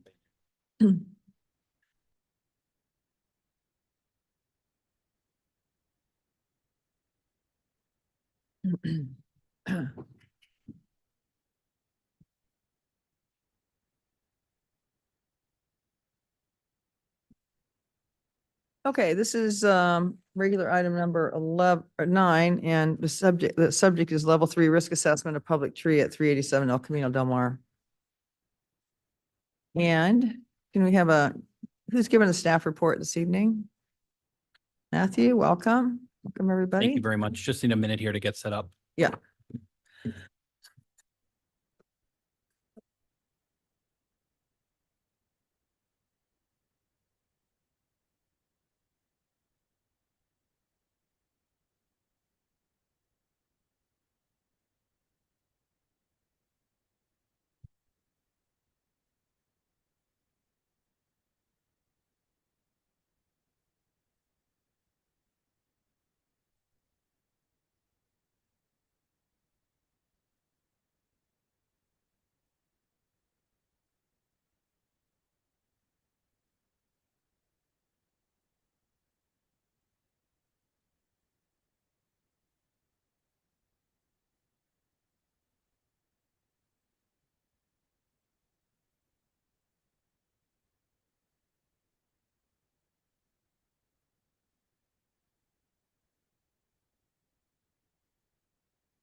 Yeah.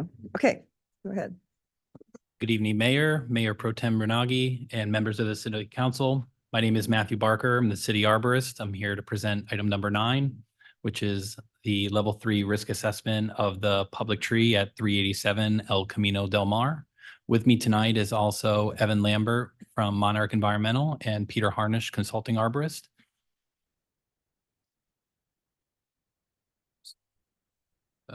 One moment. There we go.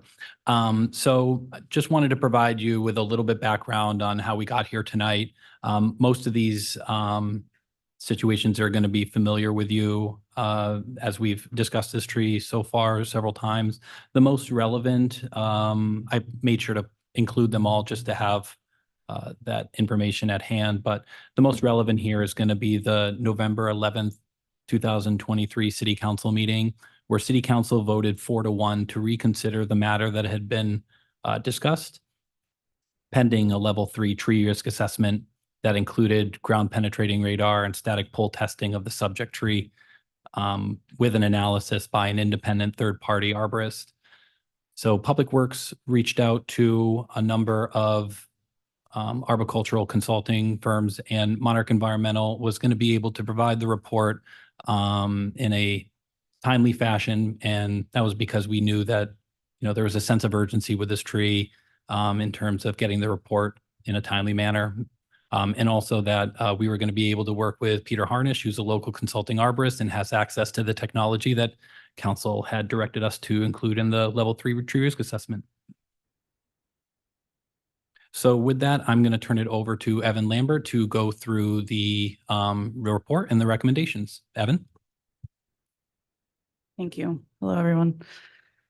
All right, so the first step of the process was to have Peter conduct the ground penetrating radar analysis. My team was on site. We observed the whole thing and took notes and recorded everything. So essentially, the radar analysis detects the moisture content of live roots under the soil.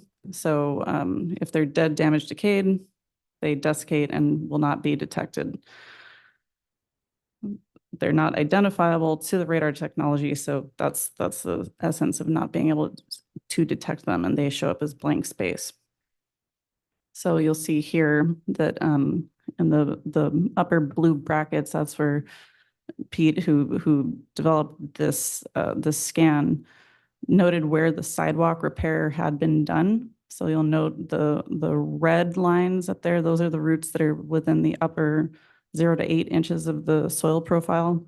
And then green is 8 to 16 inches, and then blue, slightly further away, those are in the 8 to 16 inches below the soil surface level. You'll note that in the blue circles, A showing the area outside of the sidewalk repair zone, there are more roots present than in area B, where the sidewalk was repaired and roots were cut. And then the breaks in the root morphology, that's where, the lines indicating where, the roots in green had to come from somewhere. So it looks like they're no longer, viable in that space where roots were removed.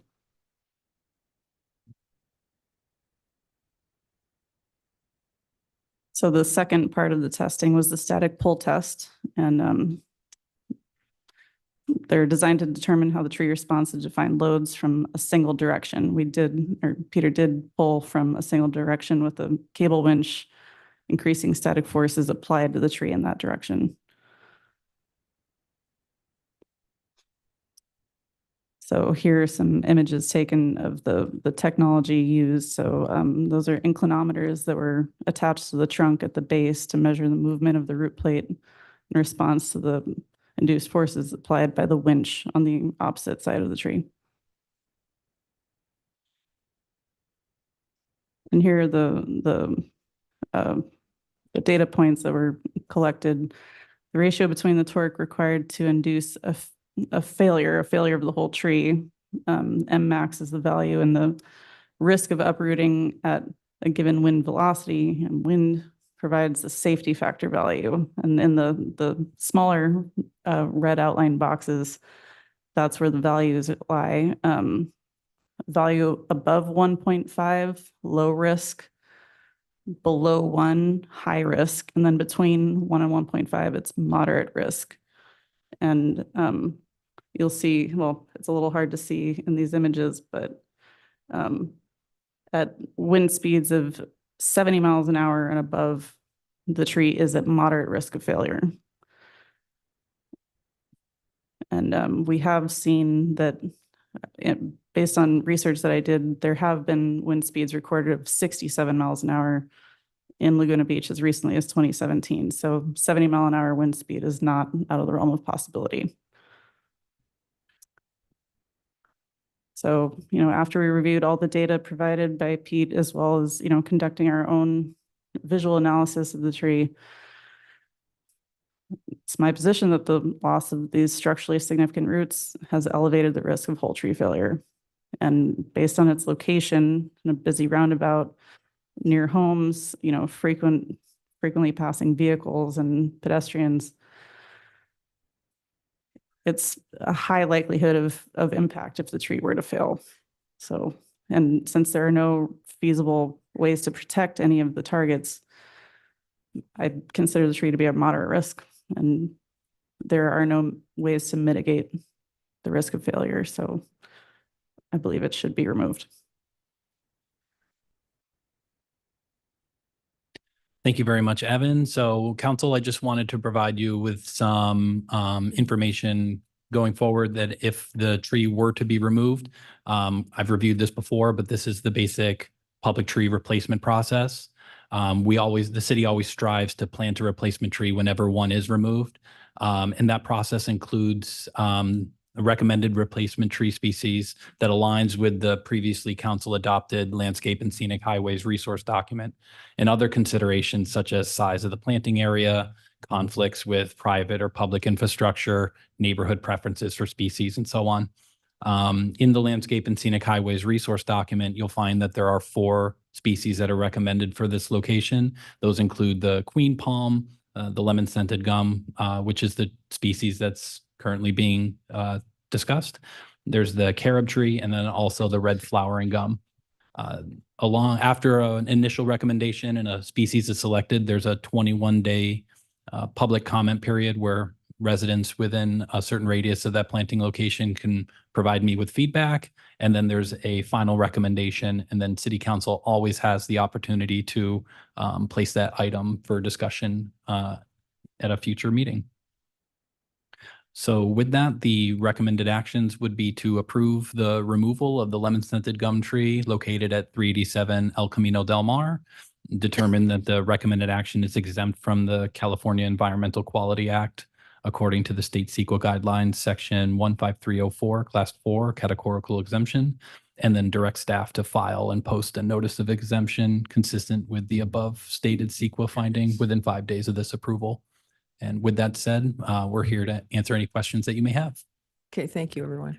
Questions for the panel here? Yeah, yeah, I have a question for the arborist. Is it normal to do these tests and have another company come in and interpret the tests? Because I don't understand why Mr. Harnish wouldn't have been allowed to, interpret his own tests and come to the conclusions in summary, and then hire another arborist, Monarch Consulting Company, to do that separately and then compare the results. Why was it done in this way? And council did not really direct staff to do that. Thank you very much, Councilmember Sure. Weiss. So the council direction on November 21st was to have the level 3 tree risk assessment performed by a third-party arborist. And since previously myself and Mr. Harnish had opined on the tree, we took that to have the report authored by a third-party independent arborist. For the process, or for the purposes of expediency, we contracted with Monarch and then provided a subcontract to Peter Harnish because he has access to the technology, both the static pole testing and the ground penetrating radar. So it made sense to have him perform the tests and then have those tests interpreted by a third party, another arborist, consulting arborist that hadn't. I can understand that, but why wouldn't Harnish have also provided the same information? So you have a comparative analysis rather than one opinion, is what it comes down to. That's all I'm saying. It would have been a lot. I don't know that Mr. Harnish was biased. I don't know that you were biased.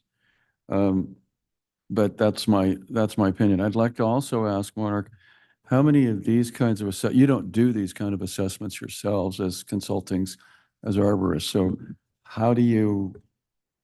what's your expertise in interpreting these kinds of tests? I mean, I don't get it. If you don't do it, how do you interpret somebody else's work?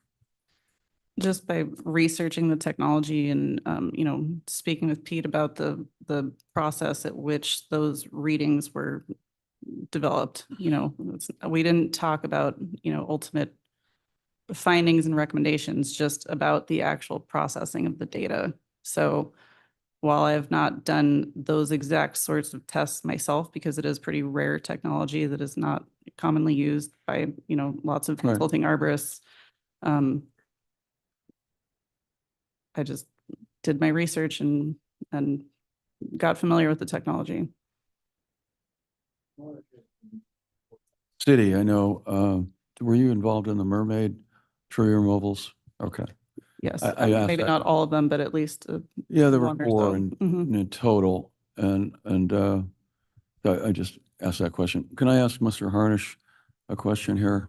Harnish, you have done these tests and just going back to these slides here on the ground penetrating radar analysis, pages 4 and 5, or slides 4 and 5, could you give me your analysis of your readings, interpretations of those as well?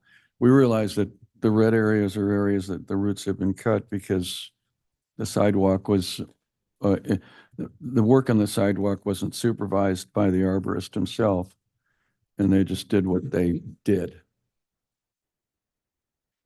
Yeah, so I do believe that there is a slightly lesser amount of roots in the area where the repair was done than I would have liked to see in a normal tree. However, the shallow nature of those roots, the reason they're in red is because the detections were within 0 to 8 inches below grade. So normally I see that under hardscapes because roots, the lack of oxygen, roots usually surface. And then they'll usually dive down like you see here, where you see them in green, where I scanned in the residence front yard. They were between 8 and 16-inch detections, and that's normal. And there were quite a few roots detected there in his front yard. And then the blue ones further out are diving down even lower. That's below 16 inches. So I think the root structure there was really good. That's my interpretation. What would you say the percentage of what was done to the roots here in red as a percentage of the entire root system that you could evaluate?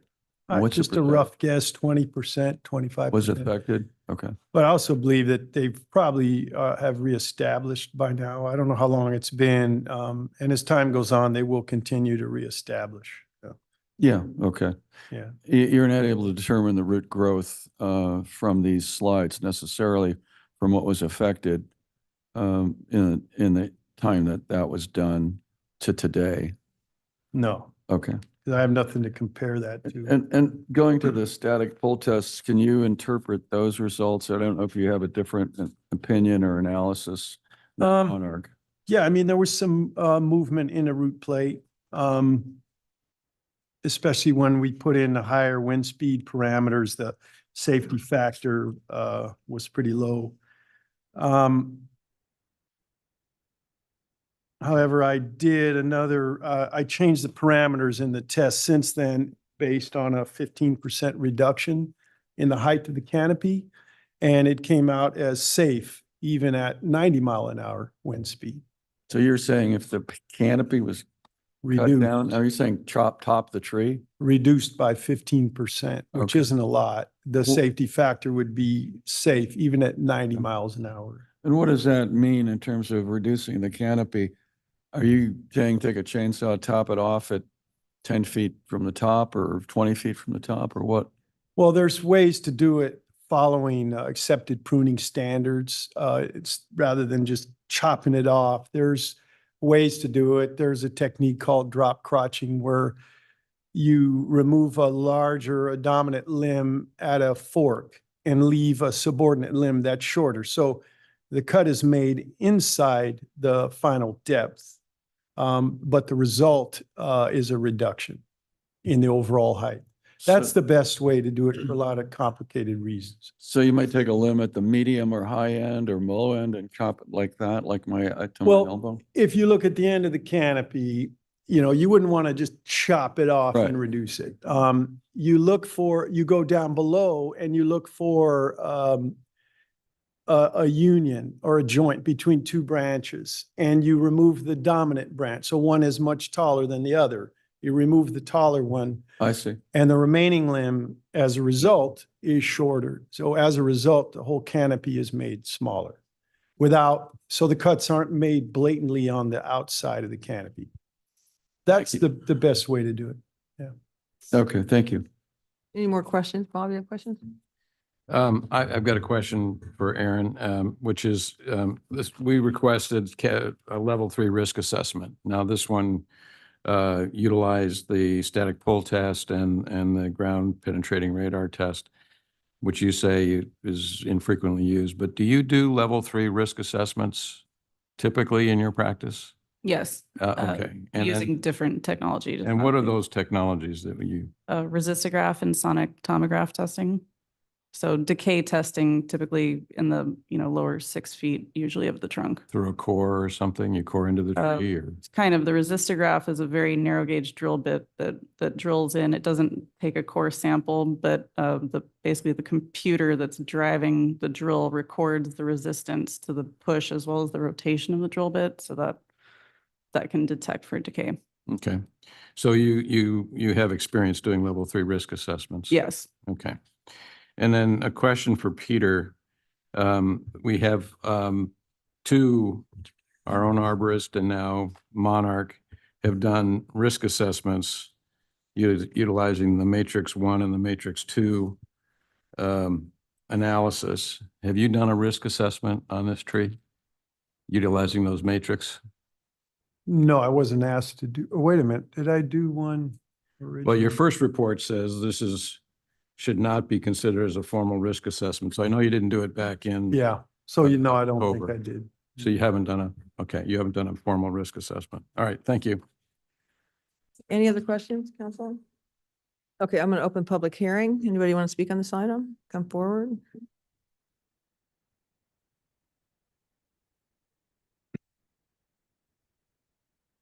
How you doing? Hello, council. Thank you, Ruben Flores. The city of Laguna Beach definitely has a maintenance issue when it comes to plant life. Just take a look at City Hall. Our Canary Island pine here has lawn going right up to the trunk of the pine, and you can see all the scarring and the callus tissue that's taking place because of that. Take a look at the eucalyptus that's in the parking lot just on the other side of the City Hall lawn area. And you can see the difference between the care of that eucalyptus and the eucalyptus that are being beautifully groomed at the sawdust. We recommend time after time for the methods to be improved, and they aren't. Take a look at our California pepper here in the City Hall lawn area. What was it, 2 years ago? We had our people tell us that it needed to go down because once again, like they just mentioned, it was in a high traffic area and it needed to just be chopped down. We're too quick to chop something down. We have a gentleman here who said, let's do some trimming on it. Let's allow it to regrow its roots. Number 1, or number 7, who removed the sidewalk and put a new one in? The city. Did we have an arborist at the time that could have inspected once the concrete had been taken out to see where the roots were and to maybe assess what might be done instead of cutting and or replacing that concrete? It didn't happen. So when we're at fault, do we take an extra measure to kind of rectify the fault and maybe see how we can be a better steward of the earth? No, we're still looking at just removing this tree again. So I recommend that we do what the gentleman here spoke of, and that is that we trim it back. You always have the ability to chop it down if you want to next year or the following year, but why not? Because we do have an arborist that says it could remain. Why not take that road instead of the road to take it down? Because what's going to happen is the next neighbor is going to say, oh, you know what? I'm afraid too. Let's cut down the next one. And given that you allowed that to happen, how do you say no to the next guy? We need to start taking more responsibility for what we're not doing. And I don't know if it's a budget issue or if it's a qualifications issue, but we're really not maintaining the incredible resource that we have in this town of our plant life, our tree life, our historic landscape that we come to love and cherish, and we're too quick to chop it down. I ask you that you reassess not only this issue, but those issues that come up. I don't know if we need a new arborist. I don't know if there's cronyism going on, but we're not really taking a look at the situation. We're too quick. And he mentioned that we're going to replace it. Well, the pear tree went down in front of Jack in the Box over a year ago, and we're still waiting for something to go back in. We need to take a more serious look at our urban forestry and take a look at how we can be more proactive about really establishing a beautiful canopy for our town. Thank you very much. Okay, thank you.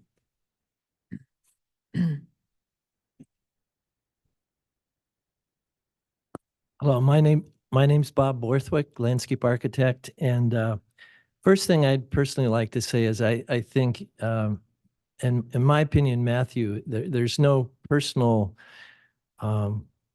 criticism of him in this regard. He did saved a tree on Crest Street in Brangwyn, which was very complicated. And rather than chop it down, he saved it. So, but I think that every tree is different. And so I think in this particular situation, this is an iconic tree in an iconic location, and I applaud the city council for taking it to the next step and getting a peer review situation of Mr. Harnish.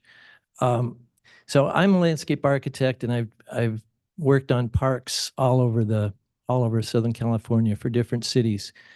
As the landscape architect, we hire arborists to evaluate if there's existing trees on our park sites. We hire an arborist to evaluate the safety and the health of those trees. And never have I encountered a situation where the arborist that's hired is not allowed to prepare their own evaluation.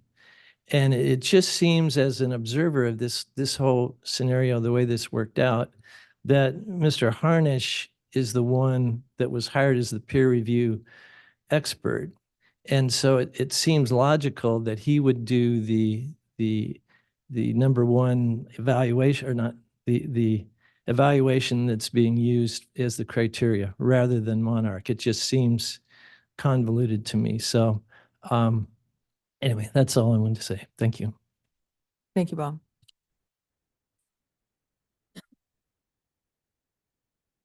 Hello again. I think I've been here. Let me try and simplify as the resident and as the layman. It was brought to my attention that there might be a diseased tree given the subject matter we're talking about. It was recommended to me by a resident, by our gardener. Why don't you check it out with the local arborist? Which I did. Matthew has acted in a very timely fashion and very professionally. And my hope was that he'd come back and say, Howard, that is a very healthy tree. Don't worry about it. Unfortunately, that was not the message. The message was that tree is risk-laden. What percentage we put on that, the likelihood of falling, be it 10%, be it 20%, be it 5%, please understand, as the resident, my concern was foremost the safety of my family and the security of my property. And I would think it is the city council's mission to say human safety. If we err, let's err on the side of the safety of our residents as opposed to the preservation of a tree, which I would love to see. I am an old, dedicated, devoted environmentalist. Okay, so I think the task is, if you were the homeowner, if the message was delivered to you that there is a tree on city property leaning over your house where there is some degree of risk, how do we respond to that? Thank you for your consideration. Great, thank you, Howard. Anybody else want to speak on this item?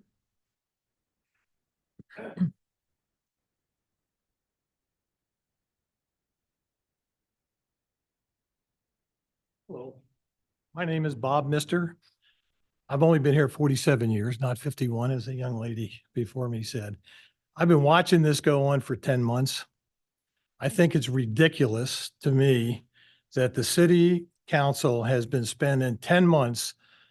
You have an arborist, very, very qualified arborist, who said 10 months ago, the tree is diseased, it needs to come down. It is harmful, potentially harmful to life. The first obligation I think the city has and the arborist has is the safety of the people of Laguna Beach. His next obligation is to make sure that the plant life and is taken into consideration and making sure that we do the best thing we can to preserve it. I think he's done that. We could bring in 20 different arborists and experts, and we could get 20 different opinions. The reality is we've got an arborist. He's qualified. He's a good guy. And the city council needs to quit messing around with this, get rid of this tree. As a famous California once said, I don't agree with most of the things he said, Mr. Gorbachev, take down this wall. I'm saying to the city council, take down this tree and concentrate on things that are more important to the city. Thank you. Okay, thank you, Bob. Anybody else? Okay, I'll close the public hearing and bring it back to council. Well, I think everybody wants the safe trees in this town. The question is what the evaluation is, it moderate or very low risk? And it looks like there's a difference of opinion here based in the fact that we can mitigate that with some action. And I don't know, you guys disagree with Peter on if in fact you took 15% of the tree away and mitigated the risk of falling. You may or may not disagree with that. I'd like your opinion on that. I'm sorry, council member, can you clarify the question? Well, so I the can question answer is it this, accurately? Mr. Harnish said that if you took 15% of the tree canopy away, top it in some way, the branch methodology he talked about, that you reduced the risk to very low from moderate risk of falling even in 90-mile-an-hour wind conditions. So when you have a risk assessment and then you perform some type of risk mitigation action, there wouldn't be a determination on the risk level until you performed another tree risk assessment after that risk mitigation action had taken effect. I think the previous public commenter had a good statement when he said you have 20 arborists, you're going to get 20 different opinions. That's been my experience. I don't professionally and personally subscribe to crown reductions, especially on a tree that's showing a greatly reduced vigor compared to what it looked like 2 years ago as a method of preservation, because you're removing a lot of the sugar producing material that the tree needs in order to recuperate from the injury that it sustained. Let me go back to that then. 20 arborists, 20 different opinions. Are we in Las Vegas? I mean, really? Let me ask Mr. Harnish here, what's your counter opinion on whether you need to really test the tree after you removed 15% of the canopy? And how did you come to that conclusion about 15%? I changed the parameters in the pull test itself, the same test. There are certain data input that go in there. You measure the canopy dimensions and that all gets factored in. And you can change that, to see what will happen if you change the canopy, what's the result going to be? And that's what I did. I changed the parameters in that same test and, reducing the canopy 15 feet and it came out as safe, even with a 90-mile-an-hour wind speed. It's common to do a residual risk assessment. When you do a risk assessment, it's pretty common that you offer a mitigation option and then you rate the residual risk based on that. This is pretty software, common. This is software we're talking about that you do this? No, I'm talking about two different things. I'm talking about the software in the pull test. First of all, that's where I changed the parameters. The risk assessment is a whole nother, that's a whole separate issue. Okay, thank you. Matthew, let me ask you something. Are you biased in this case against this tree in any way? Of course not. Okay. Well, Chris Reed said he was at the site here, and I don't want to embarrass you, but he said, I was shocked to hear the city arborist say that the results would not make any difference. Did you actually say that at the site? I had a conversation with Mr. Reed at the Let site. me just say yes or no. Did you say that or not? I don't recall saying those words. Okay, so he got it wrong. He I got it don't, wrong. I don't recall saying that. I was having a conversation with Mr. Reed about the, Okay. Yeah, that's all I was asking you, whether you said that or not. Thank you. So what is the best practice for risk assessments of trees? Like this matrix, that's the best practice, right? right. So the risk matrix is part of the ISA tree risk assessment form that all arborists use that are tree risk assess qualified to perform a tree risk assessment in the field. So so we have two. So Mr. Harnish, did you do a risk assessment matrix? No. And okay, so that was and if you, so we have two risk assessment matrices in front of us. Is that fair to say? So that, it measures risk at two different intervals. Well, there's two separate reports, the same methodology, two reports with two different risk assessments. Correct. Yes. And so Matthew, remind me, what did your risk assessment say was the likelihood matrix? Where did you put it at? So the overall risk rating that I came to was moderate. And overall. then what was from Monarch? What Monarch, yours was the same, moderate. I think the only difference between the two assessments was that the consequences of failure, I had it at severe, Evan had it at significant, but they come to both overall moderate. And, you know, I think the other question I have is about, actually, I have some comments, but I'll save those for later. Bob, do you have some questions? Not any questions, just comments. Okay. Do you have any questions? Do you have any questions? Go ahead. Well, I do have a question. Let's Let's get the questions Yeah, out first. Go ahead. So with Monarch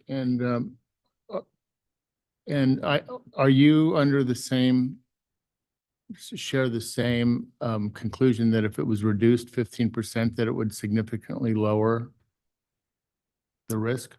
Well, I hadn't seen the second round of, safety factor ratings with the 15% reduction included. So, if he's saying that that's what the software output said, then I would have to agree that a reduction could help, but I also don't love the idea of reducing a eucalyptus by that much. They are prone to decay, and if we have, even if it's, the best possible version of a crown reduction and it's done perfectly, leaving large wounds in a species that's prone to decay. And, I could say the same for the root pruning wounds. I have concerns about leaving it long-term because of decay that could happen, but it in the short-term reduction could, lower the lever arm in a high wind event. Okay, comments? I'll go. Go ahead. You want to go? Okay, so I think this is just I've learned more about trees that over the past 4 hearings than I ever thought I would. So I appreciate the education from everyone involved. I think that our job as policymakers is to make policy, and what we hire staff to implement our policy. And I think it's always important to have very clear direction. And we also should, when things are in front of us, we should ask very tough questions of our staff, right? And make sure that the recommendations that you're giving us are supported by the evidence. So we've had 4 different, am I right, 4 or 3 hearings? And this is the 5th time we've talked about that. In each of those hearings, I feel like I've asked very tough questions of you, Matthew, and each time your recommendation held. And then since then, we have a new risk assessment that basically concurs with your recommendation. I think that, I'm all for ways Ruben had some ideas about how we can do a better job of maintaining our trees, how we can be really a true tree city. I'm all in for that. I would be in favor of a policy where every time we take down a tree, we plant 3 trees somewhere else. That's a policy decision that I think we should look at in the future. I'm happy to work with you on that, Ruben. But what's before us today is the question of, trees are beautiful, and this is a beautiful tree, but you can't, when in the context of public safety, when the human life is involved, we cannot be making decisions that put human life at risk. And I voted against this twice. I'm the only one who voted against on the last one. And since then, it's only been affirmed that this tree needs to go down. I just think when we put politicians in the position to be making these one-off decisions, it just gets tough. And that's our policy that we have. So I'm not blaming anyone, but I think that, you know, I was reading about how in Newport Beach, there was, I think in 2012 or at some point, there was a young woman who was in her car and a eucalyptus tree fell and it killed her. And the idea that if this tree could fall tomorrow, and we had 2 arborists who did risk assessments and told us, take down this tree because of the likelihood of that. I mean, we should all get voted out if that was the case, because that would be so irresponsible of us as public officials. I think, you know, public safety is the #1 role of local government. If those were my grandparents who were under that tree, I would think that is horrible that the council is willing to have that tree fall on them and kill them, contradicting the 2 experts who've given us risk assessments. So I feel like I'm getting passionate about this, but it really does. I mean, I just think human life is the most important thing. And so my decision is not gonna change. I think we need to look at our policies and we need to look at how can we plant more trees in the city, but also how can we make our city more safe and get rid of dangerous trees that pose a threat to our community members. So that's where I'm at. That's quite a speech. Thank you. Well, I think Bob's next here. Oh, yeah, go ahead, Bob. Yeah, I was just going to weigh in. So, I mean, this process that we went through, there was a level 1 risk assessment that was done that we actually voted 4-1 to have the removal of the tree. And then I was the one that requested that we reconsider it and go to a level 3 risk assessment. Mr. Englander came up at the time. I remember he was very gracious and agreed that if the council wanted to do a level 3 assessment, he'd be willing to abide by that. So we did the level 3 risk assessment here. And I think a number of people said at the time, okay, do the level 3 risk assessment and we'll abide by the results of it. And the results of it are here. And the results of it are a recommendation to remove the tree within 12 months. So we have our own arborist with the recommendation of removal at level 1. We have Monarch with a recommendation of removal at level 3. There may be, you know, some procedure or process that you can go through that might, you know, delay removal of the tree. But I think based on we've done what we promised we would do. We went and we got the level 3 assessment. We got the result back, and I'm going to abide by the recommendation from the arborist. I mean, I don't take any delight in it. I don't think anybody particularly takes any delight in seeing this tree come down. It's a beautiful tree. It's a beautiful series of trees over there. But you know, and the most unfortunate part, and Ruben alluded to it, is it's frustrating that, you know, it was a sidewalk repair project that apparently triggered this problem. We got to figure out how to avoid that in the future.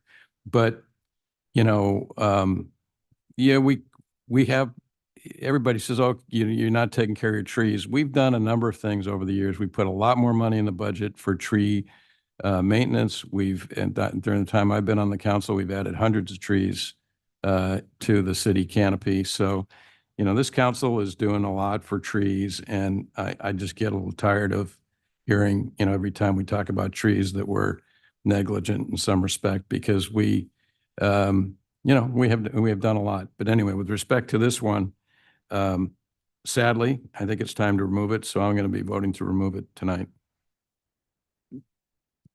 I think we're making a big mistake. I think this is an iconic tree and the results aren't definitive on it, and we could take measures to save it. We're not going to do that. Let me tell you a story about 2019 when those 4 trees were taken out at Mermaid. Dudek did an analysis, cost us $18,000 for the analysis. I stood there I was there for about 5-6 hours as these trees were taken down. And I had documentation on the fissures of those trees, and none of them were more than 1 inch inside. We have redwoods in Sierra Nevadas that are completely hollow and they grow fine. Our own pepper tree was hollow. It grows fine. And so we've made mistakes on trees. We made mistakes on those 4 trees. And we still don't have a viable tree at that corner of Mermaid and Glen Eyrie to this day. So I think we're making a big mistake. Now I'm going to vote no. I'd like to mitigate this. But I see my fellow council members are not in that mood. I'm sorry. This is a difficult decision, and Alex, I do agree with you, that we are a policy body, but with that said, I mean, there are times that policies need to be revisited, and I think this is a perfect example because we've taken it and refined it and decided to, change the testing methodology. I'm still not convinced that we have this perfect right now. I'm a bit concerned that the rest of those trees, if they're tested with the same methodology, we're going to come back with the same conclusion. And, whenever the public or the people in general get faced with this kind of a safety question, we tend to get, very emotional about it and, question safety. And safety is a huge concern. But if I get in my car every day, I'm risking my life, right? I mean, walking down the sidewalk, I can get hit by a car. So I still, I'm just concerned that the rest of the trees in that same area are going to have now suffer the same fate. And I understand that they might not be, the canopy might not have ever thinned, but there has been sidewalk repair around that whole intersection. So what's the next step? Do we just rip them all out? I mean, have you assessed any of the other trees? Councilmember Orgill, no, I have not done any assessment on any of the other trees in that circle. Okay. Have you ever witnessed a healthy tree falling down by any chance? I'm just curious, like from weather or wind? Absolutely. I've seen a number of trees that seemingly had no visible structural defects completely uproot at the root plate. Yeah. So I guess that was my point. You just never know, right? So it looks like we have 3 votes. I didn't say anything. No. Oh, she hasn't said anything. Are you clairvoyant? Yeah, I'm clairvoyant. I'll let Sue talk then. Well, so I voted the first time because I had confidence in Matthew. I mean, I remember when we didn't, and I think it was 2018, we didn't have an arborist at all because we had constant, battles about trees and how many arborists we need to have a look at. So we had Matthew's our second arborist. I think he presented findings that I thought he did his homework. And then when Bob brought it back for review, I said, okay, we can take another look, and we did. And, but now that we've taken another look, I do think the tree needs to come down. We are loath to take down these trees. I get that. But I'm about the people that live under that tree. And I agree with what Alex said. If that was my mom living under that tree, I'd be panicked because it's been 11 months since since Matthew did his first report, almost 11 months. And I personally, since we've heard this tree a number of times, I've driven that roundabout quite a few times after storms to kind of take a look to see, there's nothing obvious you can see, but still it just worries me. And, council members, we're risk managers. So if we know of a threat and we can mitigate it, we need to do it. And it's not any different than working in a business and, put a bad product out, it's going to mess your business up. It's just basic responsibilities of people who sit up here and make decisions, or whether you're running a company, whatever it is, you have to mitigate your risk.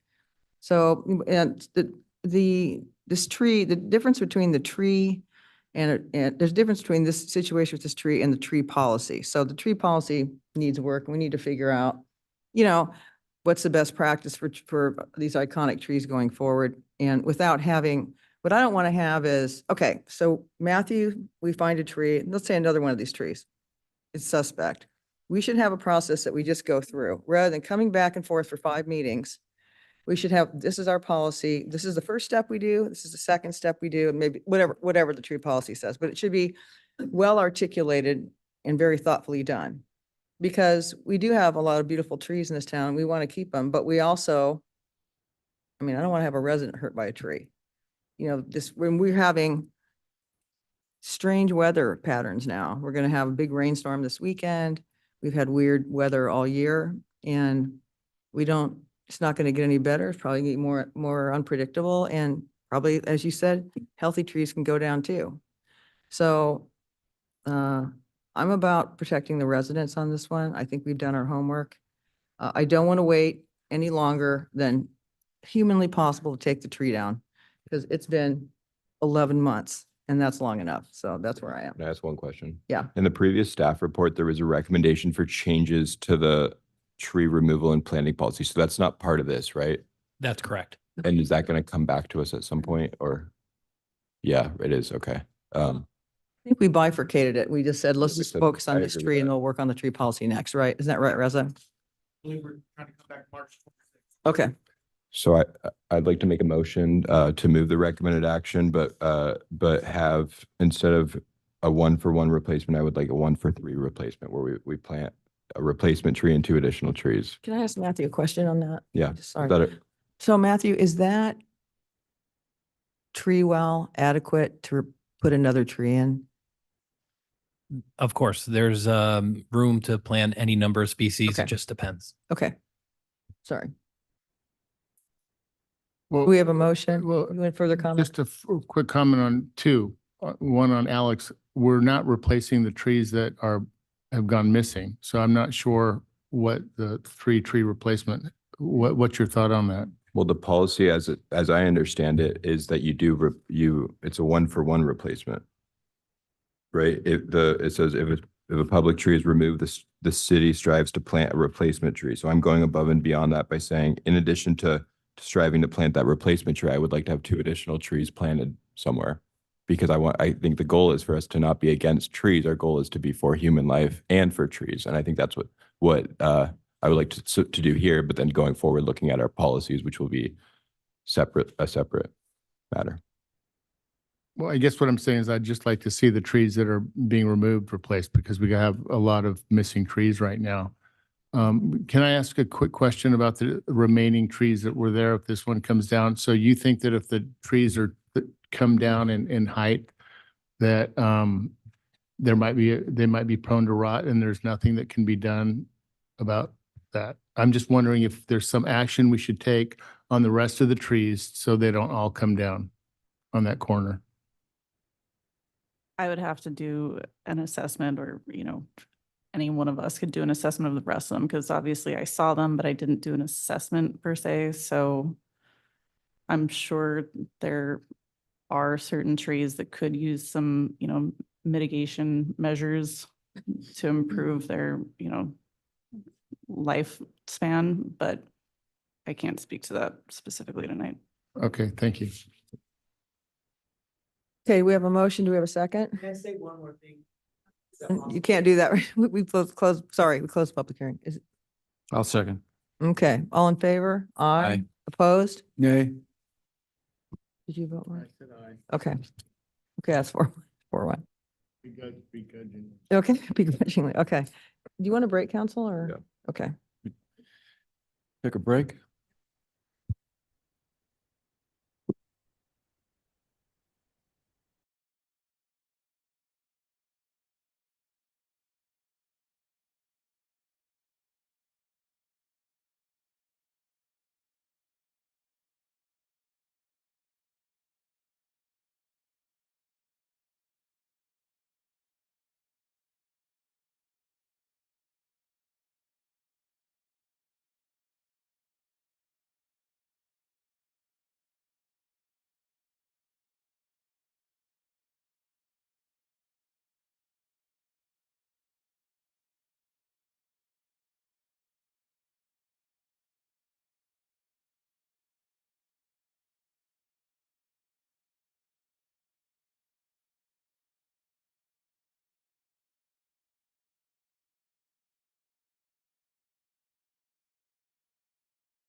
Okay, this is item 10. This is the consultant services agreement for the development of a facilities master plan. I'll turn it over to staff. Mayor, can I just make a quick comment? I just want to Sure. introduce Afana Shrago, who was our senior admin analyst. And I've got Dustin Alamo, who's the project manager for Griffin, who will be making the presentations tonight, kind of walking through the RFP process, the facility master plan process itself. And I did want to give a thank you to our ad hoc committee, Mayor Pro Tem Renagi and Councilman Orgill, who assisted and provided leadership all throughout this RFP process. So I just want to say thanks, and I'll turn it over to Afana. Okay, thank you. Thank you, Gavin. Fauna Shrego, Senior Risk Management Analyst. Thank you, Mayor Kemp and council members. I'm here to present to the council for consideration on a pivotal matter that aligns with the city council's strategic vision and priorities, which is the development of a facilities master plan. Here with me this evening to support this item is Dustin Alamo, Vice President at Griffin Structures, and he's supported by Charlie Williams, Managing Director at LPA.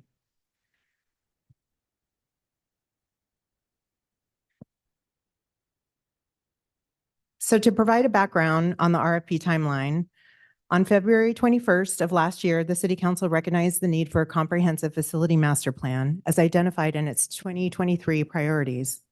And an ad hoc subcommittee of the council was formed with Mayor Pro Tem Runagi and Councilmember Orgill to work in tandem with city staff to prepare a scope of services to incorporate in the city's RFP procurement process to identify the most qualified consultant firm to spearhead this project. The scope of services was drafted to ensure the identity of the specific goals of the plan that will take a holistic approach and serve as the city's roadmap to modernize its infrastructure, maximize its facility uses, and also incorporate regular city council check-ins, continuous community engagement, and reassessment of plan priorities throughout the plan development. On May 16th, 2023, City Council approved the scope of services and the RFP was published in June for a period of 7 weeks.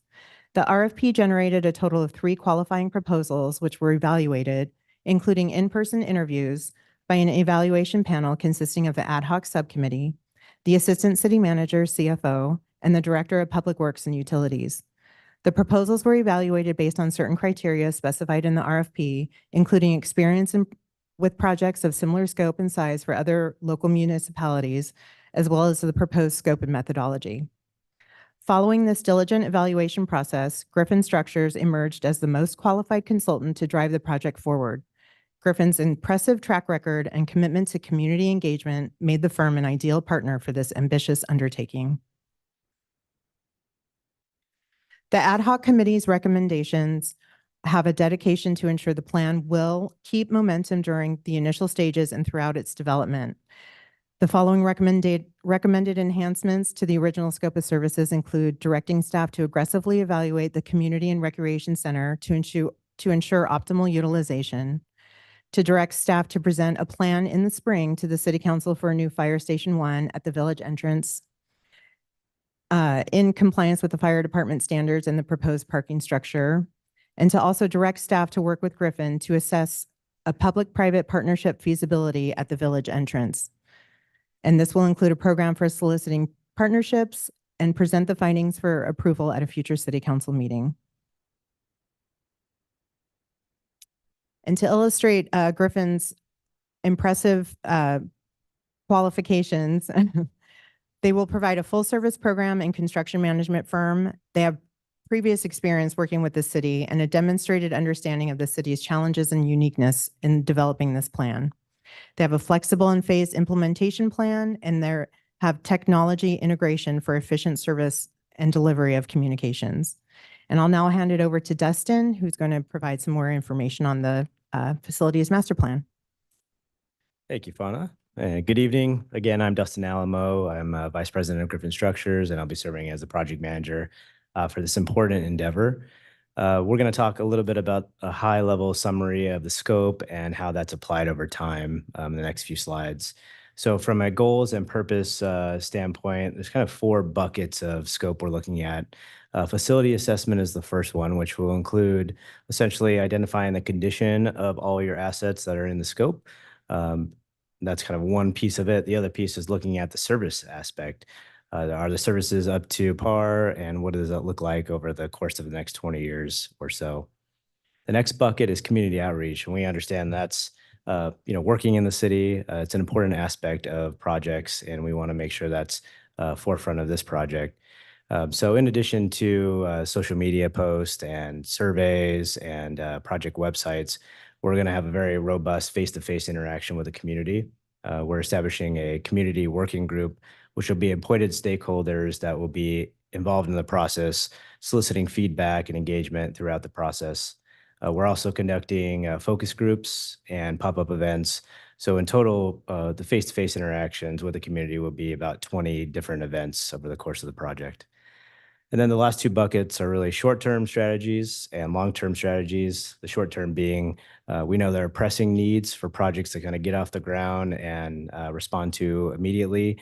And so we'll work with the city and staff to assess those at an expedited manner. And then we'll position ourselves to look at more of the long-term strategies, looking at facility conditions, needs from a programmatic standpoint, concepts, cost, and develop a plan that's flexible, a living, breathing document that you can use for years to come. Next slide, please. So looking at this as a response to how we responded to the RFP, there were a series of phases that were requested. And so just taking that, all the scope I just mentioned and putting it to those phases. Phase one, the facility condition assessment, again, looking at the health of the buildings. Phase two, assessment of your staffing, your space and parking projections. So identifying, the needs between what you have and what you'll need in the future. Phase three is taking basically phase one and two and developing concepts that reflect the building health as well as those needs and coming up with an architectural solution for each of those assets. Phase four combines all of those and we start putting costs to those elements. We look at funding strategies, how are you going to pay for it, and then how and when will it be implemented. And phase five, though not linear to these, will be your community outreach, and those will be permeated into all phases of this project. From a timeline standpoint, if we look at this over the course of the next calendar year, right now, if we get into spring, we'll do the facility condition assessment. We'll also begin the data collection process to inform the space needs, and then finalize the communications plan with the city, making sure that we're targeting and communicating with the right people along the process. Over the summer, we'll finalize the space program, and we'll start drilling into the short-term priorities, again, infusing outreach and even going into study sessions, coming back with information to solicit feedback from the council. In the fall, we'll finalize those short-term priorities, start doing conceptual visioning, and then cost estimates, outreach, and another study session. By the winter, we'll have those long-term priorities starting to take form, more concepts, costs, and your early stages of the implementation plan with outreach embedded and another study session. And then by next spring, we should have kind of a nice implementation plan that reflects the whole year-long process of outreach and all the different phases we talk about with a nice bow on it for you. So with that said, happy to answer any questions that you may have, but otherwise I'll turn it back to Fauna for staff recommendation. Thank you, Justin. So tonight for your consideration are the following recommendations: to authorize the city manager to execute a consultant services agreement with Griffin for $760,000 for the facility master plan development, and to also authorize the city manager to approve future project expenses and change orders with Griffin not to exceed $40,000, and to allocate $50,000 from capital improvement fund, and have each city council member nominate up to 2 representatives to participate in a facility master plan community working group, and to provide those names to the city clerk by March 12th. And lastly, to approve those recommendations by the ad hoc subcommittee for enhancement to the scope of services as previously covered in this presentation. And I thank you for your time, and myself, Dustin, and Charlie are here to answer any questions. Mayor, can I just add one comment to that? Is under recommendation 4, it's for the working group, there is an alternative listed in the agenda report itself where it calls for, much like you saw tonight, the committees, commissions to Yeah. ask for applications and go through the interview process to select up to 10 members of the public to be part of that working group. So it could go through that process as well. So I just wanted to point out that alternative here of the agenda report, so the council would consider that. And I just want to comment, it was a great presentation, but also, which is important, I thought, is there's a lot of community outreach as part of this process. And one thing that I think was highlighted by the ad hoc committee is not to wait and to bring things back to the council when we needed to make changes. And so you'll see that in the ad hoc committee's recommendations, so I'm sure they'll comment on. But a lot of it is if there's a need or a change we should make, we're going to bring it back to the council into one of the 3 meetings that they have programmed into the scope. But it could also come at a different time. If there's a change to a building or a structure, we will not wait. We will not wait to the end. We will move as fast as we can all along through this process. So I want to make that comment. Okay, thank you, Gavin. Now, I just have a question about, so what would be, I don't know how to ask this question. What would be a short-term priority? What would be the categories? Thank you for the question, Mayor Kempf. In addition to the subcommittee recommendations to add the fire station and LBCRC, Dustin can also address some of those short-term. Oh, you don't have to be specific. I mean, just kind of in general, what kind of things would you be coming back with?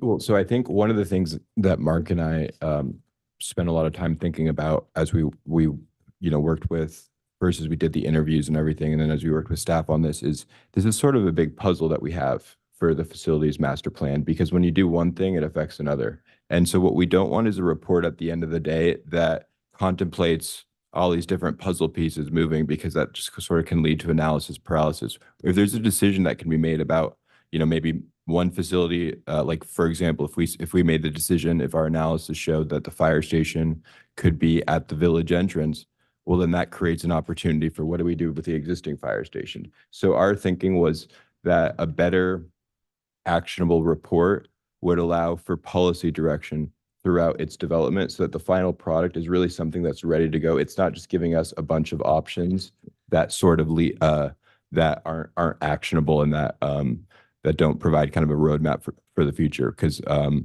that's what we wanted to avoid. We also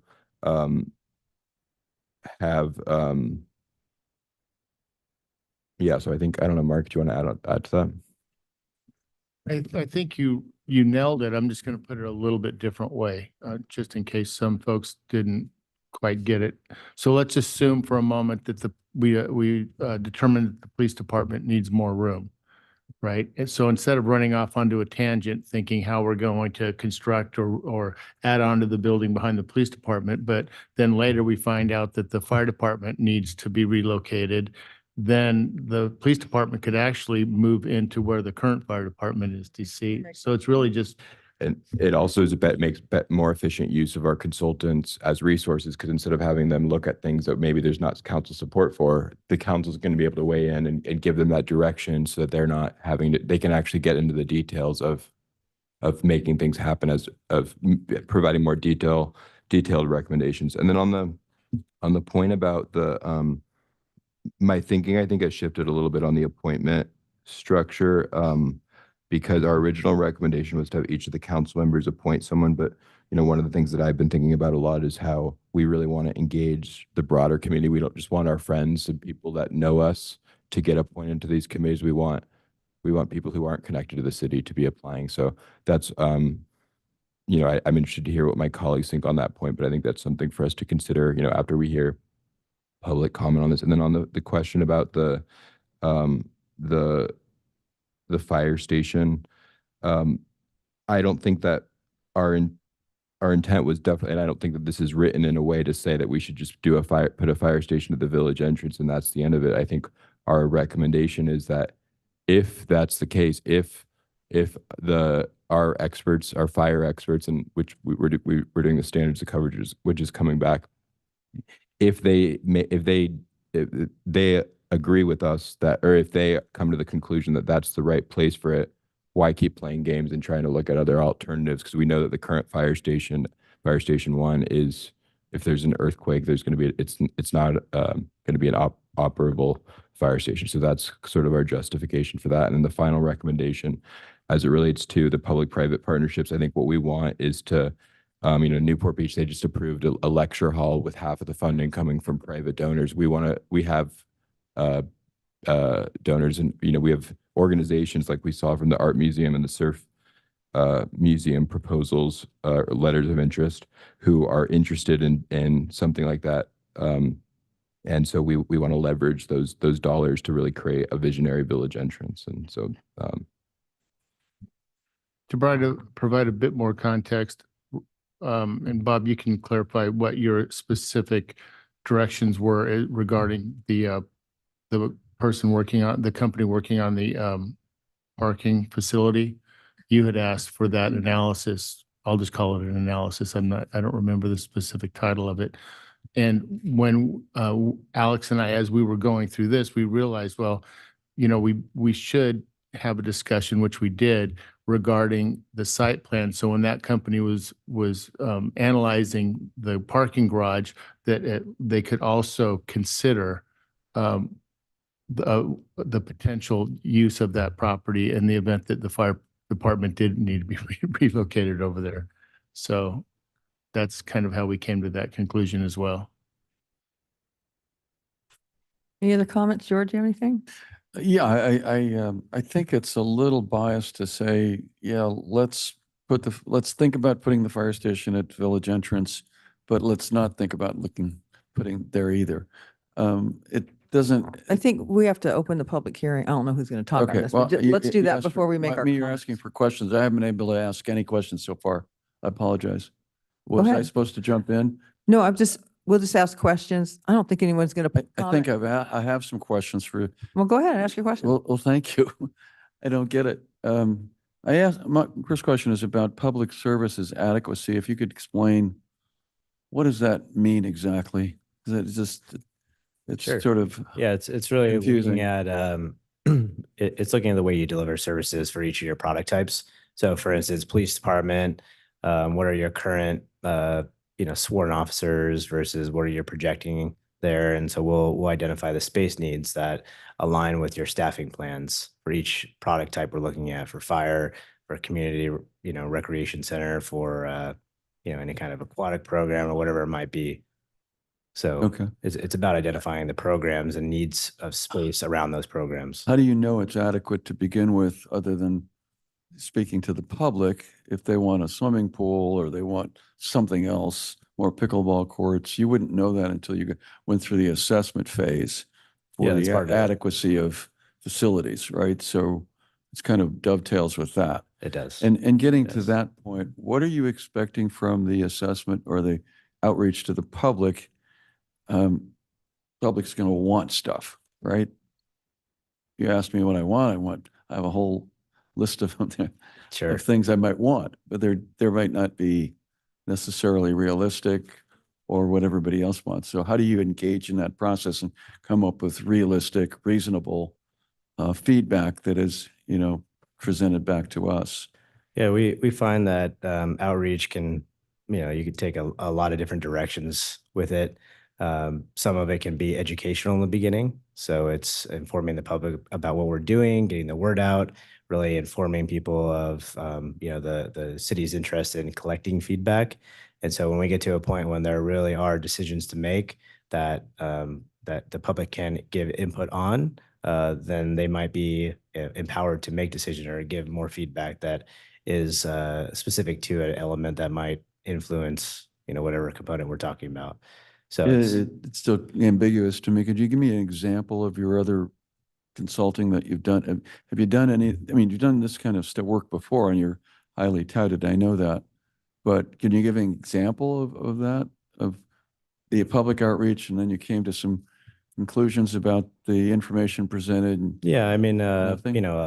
we have some libraries going on right now too that are, there's certain dollars that are targeted towards the project budget. And so we know that we're not going to go to the public in those cases and say, what are you dreaming of in this library? We understand what the facility can bear in terms of design and program. And so we'll go out and, figure out what those specific engineering and architectural responses can be. And then we'll have educational updates with the community. And once we get to the point when there are some decisions that can be made relative to design, we'll go talk to the community about what those can be within the context of the budget and schedule. But those are specific to that project. I'm not, inferring that that would be the process here. But, we'll just have to unfold an outreach process that makes sense for this project based on the cadence and, the needs and, issues at hand as the master plan's unfolding. Okay, again, it's theoretical to me. The other thing I have a question about is the fire station. Again, why wouldn't it be more practical to just allow you to do the adequacy of analysis and then suggest where you might put a fire station rather than say, is it best here? And then you're already disagreeing with the subcommittee who's kind of wants it there, maybe, I will say that just to start, and you chime in as well, but I think it's a factor of real estate as well here. What's that? It's a factor of real estate. Right. What do we properties own? do We you own, have? we own Act 5. We own 70 properties in this town. Yeah, so we could certainly look at that and, give our, opinion as well as part of the process. And we'd be more than happy to, apply the same methodology in terms of facility condition assessment and, space needs and all of that as part of the fire station. So it's not being forgotten. It's just accelerated based on the needs that we're hearing. Okay. The other question I have is on the partnerships. What would you be looking to partner? What kind of partners would you be looking for? The museum or other nonprofit organizations? In other words, your goal then is to fill up the village entrance with stuff, right? And it seems like your goal. Thank you, Councilmember Wise. I think the goal here is to, as part of the assessments, to identify who we could potentially partner with. But if And- you're going to get a lot of people who want to be at the village entrance, I mean, I'm sure, who wouldn't want to? So Councilman Weiss, I can probably respond a Okay. little bit to that. So that's, you're specific to the recommendation from the ad hoc committee. That really is an item that will come back. So we could work Understand. with Griffin to kind of flush that out a little bit more and come back to the council with how that would play out. So Yeah. that's why, That doesn't seem to me to be part of a facilities assessment analysis. It seems to be part of, let's say, something more, expansion of opportunities between the city and nonprofits to do something with a public space. So it isn't in the context of this. It was added later, and I just question about it. Well, I understand. So yeah, that sort of thing, it biases the outcome to say that's what we want to do. And here's the suggestions. I mean, we could turn the digester into something else, we could make it a surf museum, right? I mean, I don't have any objection to that. I think it's, if you can preserve a historic space and reuse it in some way that's good for the public and the residents, I think it's great. But I don't know about building more stuff. And then also a much larger parking garage that's going to be needed for the additional stuff, that's my comments so far. Thank you. Okay, there's no here really unless Cody, I'll open the public hearing and close the public hearing. Okay, so where do you want to take this, you guys? Ready for recommendations or? Well, I have a couple, I was waiting to hear for public input, then which was brief. But I do have a couple questions. And first of all, I share Alex's view. When we went through the appointment process tonight and the quality of the people that we saw with their qualifications, and I don't know a lot of them, I think we need to, if we're going to have this task force, but I've got a question about that in a minute. We need to solicit and interview. What I'm not quite clear about though is what is this task force going to do and what's the purpose of the task force? Because when I look at the steps that Griffin is going to engage in, phase one is the facilities condition assessment. That's really all you guys. You're going to be doing the condition assessment. That's really no public input there. The second is assessing future space needs, and the RFP or the response indicates that's really a function of the conversation between department heads and the consultant. What is the city staff and leadership management think that the space needs are. So I don't really see public input there. I don't see this task force having anything to do with that. So the third then is space planning and alternative. Phase 3 is space planning, alternate service locations. Now, maybe that's where the public could come in, but I'm just not clear about this. What's this task force going to do? The scope. And are they going to be inputting to the consultant? Are they going to be making recommendations to us? I really don't understand their role. I think you got it exactly right as it relates to the scope, as it would really be focused on the future. What was the last thing that you said? Space planning, alternative service locations is phase 3. Yeah, that's where that would take, that's how they would be involved. I think the goal was to have, because what we've done in the past is we do like, and that was originally contemplated in this, was to just do like, I think 2 or 3 public workshops, and then the public comes in and everyone says their piece, and it's not really an iterative process where you have kind of that back and forth where questions can be asked and then answered. And I think what the conclusion that Councilmember Orgel and I, well, not the conclusion, but what we know, and I think all of us know, is that we have a really talented community with people who have experience, being involved in these types of, whether it's like facilities or recreation or relevant expertise that could provide helpful and informed recommendations to the city council. So I think that the intention is for the working group to have a very limited scope and to weigh in and give the council ahead of council recommendations, to provide recommendations to the council on different parts of this as we move forward. Do you think I got that right, Mark? Well, as Mark thinks about that, I mean, what I think is we're hiring a consultant for a lot of money, right? And this is their expertise and this is what they're going to do. Clearly, we got to have public input. Yeah. You two are the subcommittee, right? So I would think that it's important to take the task force feedback, but I would want to see the task force feedback submitted to you and our consultant, and then it comes back to us. I mean, I don't see the task force having an independent recommendation role to say, do this, put this here, put that there, right? I just want to make sure I'm clear on that. I would agree with that, Bob. I don't think you want them to issue a separate report necessarily. They're here to advise subcommittee and perhaps consultant as well, which, I fully agree with this plan. I do have one more comment though, then I'll be quick about it. I think we bought the library 2 years ago come August, and we're asking for an extension on the investment, but maybe it would behoove us to prioritize the library valuation, because maybe they won't extend it very far. I don't know. We have $4.2 million at stake. Well, I think that's a perfect example of why we revised the scope to add more council study sessions. So like a decision like that early on in the process, we could make that decision. Okay. And then, because, that obviously affects other things. Okay. So that was sort of our intent there. Okay.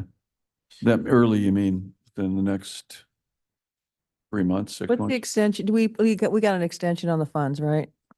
We are working on an extension where we've been working with the county to extend those. And the reason was because of the facilities master plan and the evaluation we were going to go through, but we are working with the county to extend it past August. Okay. Are we going to ask them for a specific length of time, or when you say past August, what are we going to ask them to extend it for a couple of years, or what are we going to do? Probably a couple of years, and with a plan in place, meaning we're moving forward with this. So we expect to have, some suggestions on what to improve. Yeah, that makes sense. Well, for August, yeah. Maybe the money will have grown by then, with investment. Every day we stop, it reduces in value, that 4.2 million. If we don't get the residual value of it, I don't think we will. Bob, did you have another comment? Well, yeah, a couple more. Just one, I want to make sure or ask, council is aware of this as well, but we've spent a fair amount of money on tier 1 and tier 3 seismic assessments. Is the facility condition assessment going to address seismic? Okay. It will address seismic from a cursory level review. If there are additional findings that call for tier 1, tier 3 recommendations, it will note those. But to go and say that every facility is going to get tier 3 recommendation would be extremely costly. So we have not included that for the Well, baseline. I guess I was thinking of it a different way. We've done tier 1 and tier 3, which obviously will have cost implications, right? If you look at a tier 3 and you say, we got to upgrade this facility to tier 3, and you guys are building a capital improvement budget for us, you're gonna take all that and Oh, yeah. roll it in, right? Absolutely. So the seismic work we've done, in other words, will be incorporated into the study, and there may be additional recommendations that you make. Any prior documents that you can give us, that kind of intel, we'll definitely integrate into the master plan. Okay. So I guess my last thought on that, we talked a little bit about the role of the committee, which is now clearer in my mind. I think on item 5B, I don't know, there's a lot of competing needs. I mean, George was alluding to this, but there's a lot of competing needs at the village entrance potential, right? It is the Civic Arts District. So we've got proposals from 2 art organizations who have an interest in at least being evaluated as to whether something's can be facilitated there or not. So I think with the fire station, I'd be more saying, prioritize an assessment of Fire Station 1 and determine what the alternatives might be. I wouldn't be dictating, put it in the village entrance, because I don't know, it might be down at, it might be further down on a lot in the canyon that you buy. North because- Laguna. Or somewhere up on Coast Yeah. Highway in North Laguna. Yeah. Anyway, that's a thought. I like prioritizing the analysis of the village entrance. I think that should be at the front end. And then I do think, I think it's pretty obvious to me, but I guess we'll study it. We're going to need a new fire station number 1, right? And that's a museum over there. You can barely fit anything in it, except George's Seagrave, which we're going to put in there once it's done. What was that? We're going to put your Seagrave in there. It's going to be a museum, the fire museum. Oh, no, we're Fire going to drive it Station 1. around every day. It's So going to have a I- nice I- electric motor in it. No. I would suggest, directing staff to prioritize where they've already got 4, evaluating that. And then, prioritize an evaluation of Fire Station 1 and potential alternatives. I'd broaden it out a little bit. What about saying, so in the sentence, crossing out at the village entrance? So direct staff to present to the city council in spring 24 a plan to I don't actually know. I don't know what the right language is, but I think the intent was we just don't want to be, this is the most important thing, is having a good Fire Station 1, and we don't want to spend time thinking about using the existing one. Yeah, so I I'd don't just know say, if it's present to staff, city council in spring or early summer, whatever it's going to be, a plan with respect to Fire Station 1, alternative That works. location for Fire Station 1. I like that. Bob, you mentioned the seismic upgrades, and that was another part of the conversation because of the, they've been talking about, surveying all of our fire stations. And then it was like, well, are we going to invest the multi-million dollars in Fire Station 1 now, or are we going to start thinking about, a longer term strategy? So, and again, when we were talking about the village entrance, and I do like your idea and I appreciate it, as far as broadening the way we look at what actually, where it goes. It just, when we talked about the parking garage, it was just to really consider the site to leave options, to make sure the site study doesn't back us into a corner. That's right. Okay, any further comments?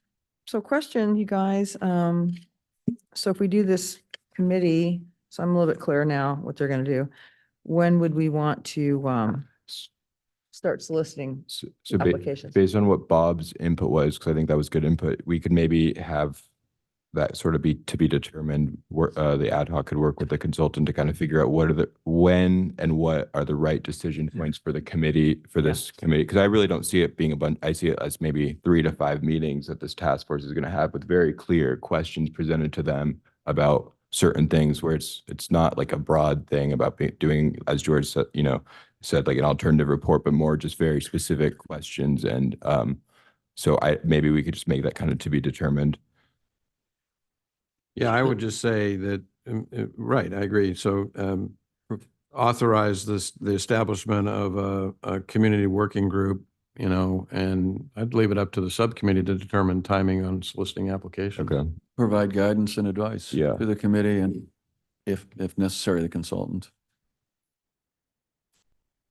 No, we can worry about that later. I mean, it's 10 people. That's a lot of people on a committee. I think we can figure that out. You figure that We'll out. figure out what are the things that we're trying to do with this committee and then bring What's the something right time to forward. bring it in? I- What's their yeah. specific scope? I like right? that, where So we that come up with the you scope, get the input that you want. because that could also shape the composition of the committee Yeah. hypothetically, right? Exactly. Yeah. Yeah, so why don't we just change recommendation number 4 to say request, you guys ad hoc committee or subcommittee? I can't- Ad hoc. Request the ad hoc committee to develop a process for a community working group and return to council for selection of the group. To be determined, a time to be determined. Yeah, I mean, whenever they Yeah. that makes think it's sense. appropriate. Yeah.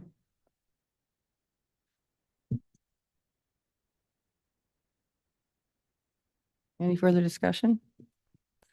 No? Okay. Alex, you want to move it with those Make a motion. changes or? I'd make a motion with the 2 changes recommended by Councilmember Whalen. Second. All in favor? Aye. Aye. Okay, it's unanimous.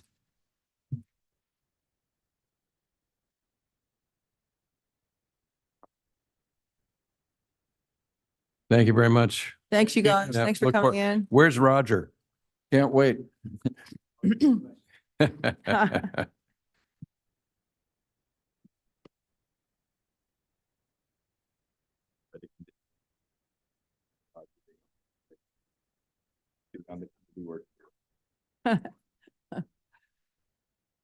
Okay, let's move on to item number 11. That's our last item for this evening. Yeah, this is an item that I, a long time ago, came Yeah. up with the Housing and Human Services Committee, and we looked into it, and then we postponed it because there was some state legislation pending. So I think I'm just going to turn it over to Jeremy to sort of describe where we took it from there. Sure. Thank you, Councilmember Whalen. It's the end of a long day at the end of a long week. So rather than a presentation, how about I just quickly summarize what's being proposed? And if you have questions of Jennifer or myself, we can clarify. But as Councilmember Whalen stated, we started looking into this in May of last year and identified that the state was addressing these loopholes that were brought to the city's attention. So we opted to see the extent of the final product of that legislation and how far it went to address, and then huddle up after that and kind of get an understanding of if there's any gaps that we could then consider adopting local ordinance to address those. And what we identified is it did address those loopholes, as I stated, but while there was a mechanism for for noticing, there was no mechanism to monitor the noticing requirement for eviction noticing. So what's proposed this evening is essentially that an ordinance that would introduce a local monitoring mechanism for when no-fault evictions are served from landlords to tenants. What this will help the city do is track this issue, create a data set that could inform future policy decisions of the council to determine how often unlawful evictions are occurring or no-fault evictions are occurring. And it also, more importantly, I think it triggers a mechanism for this city to be able to provide residents in this situation with access to information. And it allows, we can then, if we understand it's occurring, we can direct a resident to regional resources, Fair Housing Council and things like that, which a couple examples identified in the staff report. So the ordinance, again, just to reiterate this evening, is essentially a notification component at the local level for the state's Tenant Protection Act process. So I'll leave it at that. I hope that clarifies, and I can certainly provide any further clarification. Jeremy, can I ask you a question? So it would be complaint driven by a tenant? Would they? Procedurally driven. It's currently complaint driven. In this case, and Jennifer, please step in at any point. Prior to a no fault eviction for, say, a substantial remodel, right? That's going to require a vacancy in excess of 30 days. There is a requirement to serve that noticing from the landlord to the tenant. But there's no one really looking or monitoring that. No situation. policing of There's it. no policing it. So we would understand it, and it would be a more proactive approach to tracking it and, again, advising the public about their rights. So if I'm in the situation where, I'm a renter and my landlord says, I'm going to remodel the kitchen and, I need you out of here while that's happening. And then let's say they don't follow through, or they take too long, or they change their scope or something, or they've got something up their sleeve. So they would report that to the city? Or where does it get reported to? That's complaint driven. Yes. That's what I mean. So I'm trying to figure out. Yeah, so the process right now in state law requires that the landlord provide the tenant a very specific notification about terminating their tenancy, such as for a kitchen remodel. The local ordinance would require the landlord at the same time that they provide the notice to the tenant to also provide the city a copy. So we could verify that they've submitted the permit to the city, that the notice has a copy got of it. the permit. Question about, we have a lot of non-conforming legal and illegal units, I think, in this town. We see them popping up now and then. What happens when landlord tries to evict an illegal unit? And I mean, what is the legal standing of that unit at that point? What happens? I mean, if The state law does not cover illegal units. okay, so okay, thank you. Jennifer, on page 4 of the staff report, there was one suggestion, which I think is a good one for us to add, about an additional notice requirement. Could you go over that for council? Yes, thank you. So one of the recommendations that the Housing and Human Services Committee made when they reviewed this draft ordinance was to add in a requirement that the notice the landlord provides to the tenant includes a statement that to the tenant that this notice will be provided to the city and be part of a database that the public can access. And that came from Housing and Human Services. Yeah, thank you. Okay. Any other questions for Jennifer, council? Okay, open the public hearing. The public equals Cody. But it's only 8:30 tonight, so, and we're the only one. Thank you, Mayor, Councilman Whalen, for sticking with this thing. And to understand what this does is, if a landlord is conforming, you have a public notice. The only affordable rental housing we have right now in this town are those units occupied by long-term tenants. And unfortunately, but that if a property owner actually does a major renovation, he can throw them out. It's interesting, and this applies to all rentals except single-family homes or duplexes where the owner lives in one of the units. So, and the ADUs, it probably doesn't apply. And the challenge with the state statute is it must be tenant initiated. They are the enforcer. And as we've talked with Jennifer, the statute is simple in concept and an absolute bitch in terms of complexity. It's, it's real legislation. So no lay tenant is going to be able to figure their way through this. So we've got kind of two things that we're trying to address: the landlord who's actually trying to comply with the law, and the landlord who is trying to fudge the law. What we are proposing, in addition to the committee endorsing this piece, this ordinance, and I think this is really all that we can do, is a very robust outreach and marketing program. The city's going to spend hundreds of thousands, perhaps millions of dollars trying to meet our RETA requirement for affordable housing.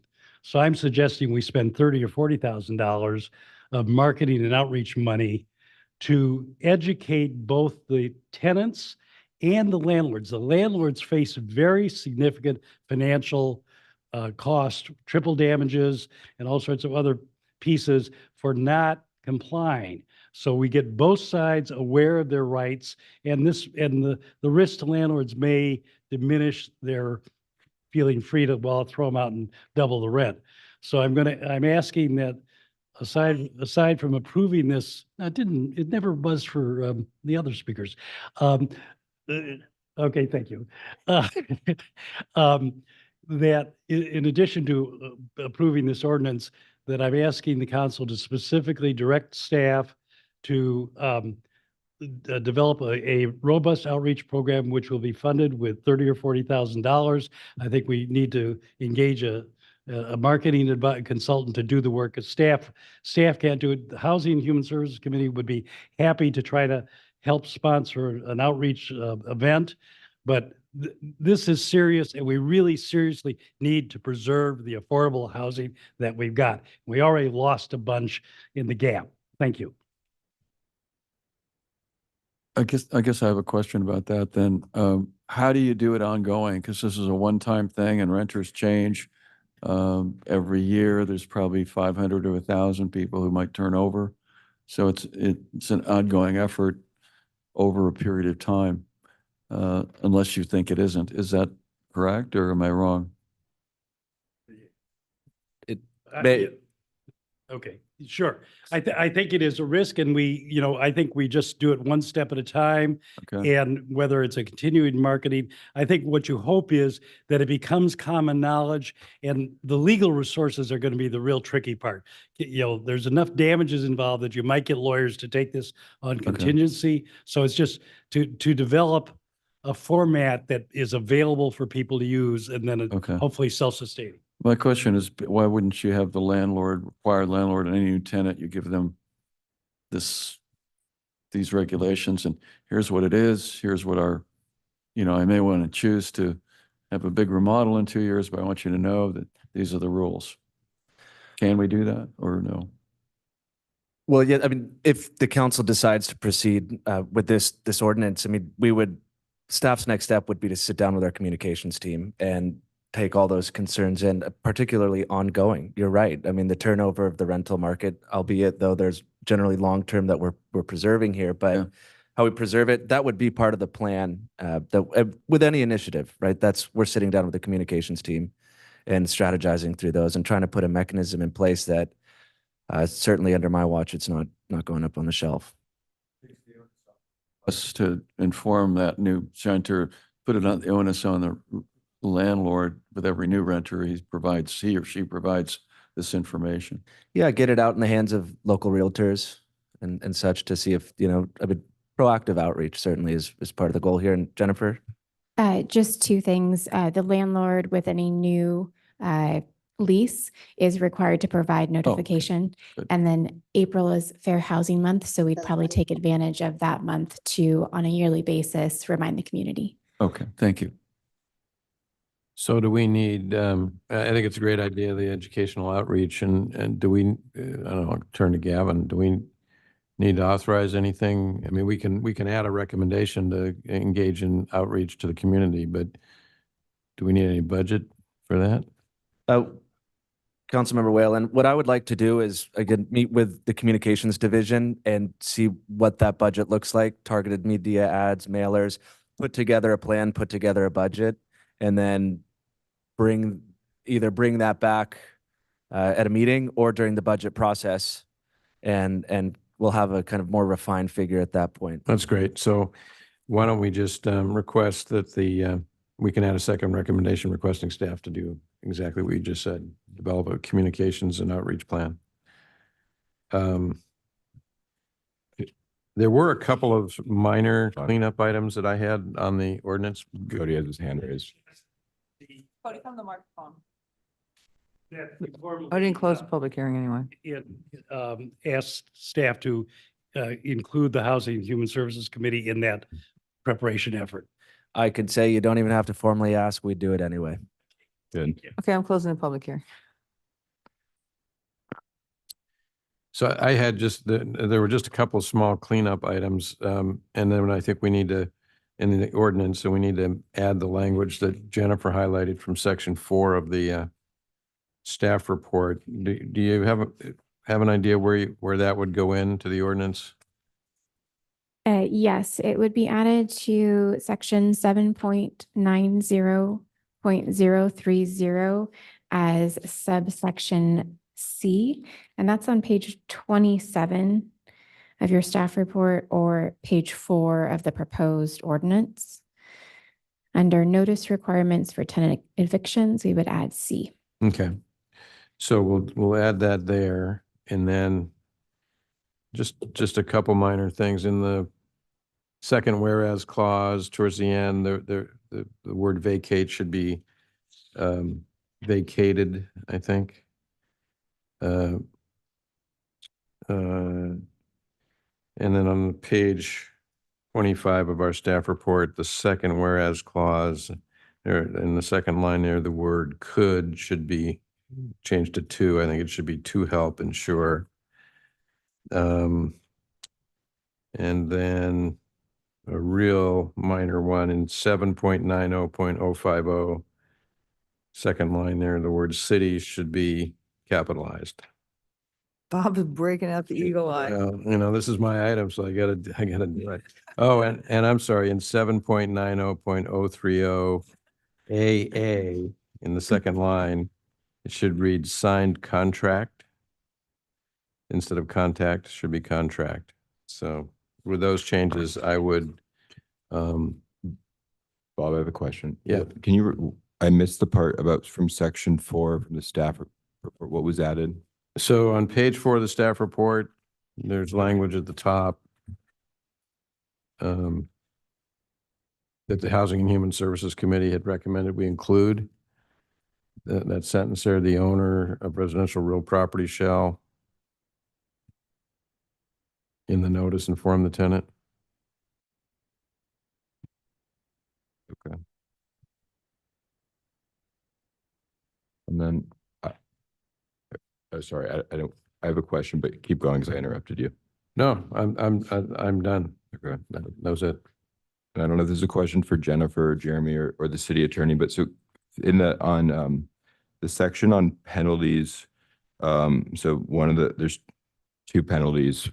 One is failure to file notice with the city shall be an affirmative defense to a cause of action for unlawful detainer. So help me understand so let's say that, a landlord terminates tenancy and then they give the notice to the, to the person who they're evicting, but they don't do it to the city. What is how does that play into the affirmative defense to the cause of action for an unlawful detainer? What does that mean? So an affirmative defense is, I think that actually what that means is that the tenant is being evicted in the unlawful detainer action. And their defense, part of their defense is that the landlord failed to comply with the notice provisions. And one of those notice provisions that they failed to comply with, there's the notice provisions required by state law, and then there's a notice provision required in our ordinance. So if they fail to comply with the notice provision in our ordinance, when they go to court and the landlord says, you're evicted, court kicked them out, the tenant can say, you landlord didn't follow the process. And one of the things you needed to do was file this notice with the city and you did not. Oh, and that could stop the eviction. That is what it is. Yeah, that's the affirmative defense. Okay, because that, to me, what I worry about is we have a lot of like mom and pop landlords in town, and when things get so complicated that it's hard for them to, because I mean, a lot of evictions happen for a reason. There's a reason why, you know, under the law, why people do evictions. And I just, you know, one of the things that I hear a lot about is we have how big corporations are buying up a lot of real estate and renting it out instead of, and part of, I think the reason for that, I think there's two reasons. One is because they see a finite supply of housing. And so it's a good investment. But I think the second one is when you have all these regulations, it's easy for the big guy to figure it out. But it's the little guy that sometimes doesn't. So I'm concerned about the part that the affirmative defense to the cause of action. And then Megan, can you talk more about, or Jennifer, about the second part, the failure to file notices with the city shall result in the city withholding inspections for building permits for substantial remodels? So like walk me through, like how would that work? Yes, so there's two scenarios that we can provide examples for. One in which the landlord did actually correctly file the notice with the city. Okay. So we can verify that that their work that requires a permit is indeed a substantial remodel. Okay, so I have a question on that. So could that lead to issues of interpretation? One person could say that this is a substantial remodel, another person could say it's not. It could. Part of the new legislation is a clarification of what is a substantial remodel. And okay, so but are there opportunities in which, because I studied the Costa Mesa they spent a lot of time on theirs, and they ended up having to budget money to hire 3 full-time staffers, and then they put money into the city attorney's office, which I know this is not about bringing the city attorney into this in terms of prosecuting or going after landlords, but so do you see instances where there could be disagreements between reasonable people about what, even under this new law, about what is a substantial remodel? Absolutely. And does that put the city in the position of having to make those decisions? It could, but I think more importantly and more beneficially, if we're using Costa Mesa's example, is it offers an opportunity for staff to talk with that landlord and identify that there is this state law, maybe a local ordinance that they have to follow. And it allows staff to have that conversation with the landlord to ensure that they are following state law and hopefully prevent a wrongful eviction. Okay. So we're not using our building code to determine what is substantial remodel versus minor remodel? Potentially. So if we look at the definition of a substantial remodel in state code, it specifies the type of work. It also specifies what a substantial model is not. And then it also defines how many days a tenant has to be out of the unit consecutively. So That's the state. That is the state. We do reference it in our proposed local ordinance because the substantial remodel, the question of that was such a big issue with the complaints from the community. But then we have the whatever's in the coastal zone, right? Or there's 2 different interpretations. That is major remodel, I believe. Tell me. I do think that is major remodel. I think that I think more practically that if there is a dispute over a substantial remodel, I think it's more likely to play out in the court than it is to play out at the city. Because I think that if there's a dispute between the tenant and the landlord as to whether or not it's a substantial remodel that justifies a rent eviction, a substantial remodel eviction, then one or the two, either the landlord's going to try to evict that tenant and there's going to be an unlawful detainer action in which this state law is going to play out as to the substantial remodel, or the tenant is going to sue the landlord for violating the Tenant Protection Act. And so I think that more likely what's going to happen is that it's going to play out in court, and we're going to be looking to the court to tell us what is the outcome of their dispute. And I think that's the more likely scenario than us being the arbiter of the substantial remodel, because the bigger issue is between this landlord and the tenant and that eviction.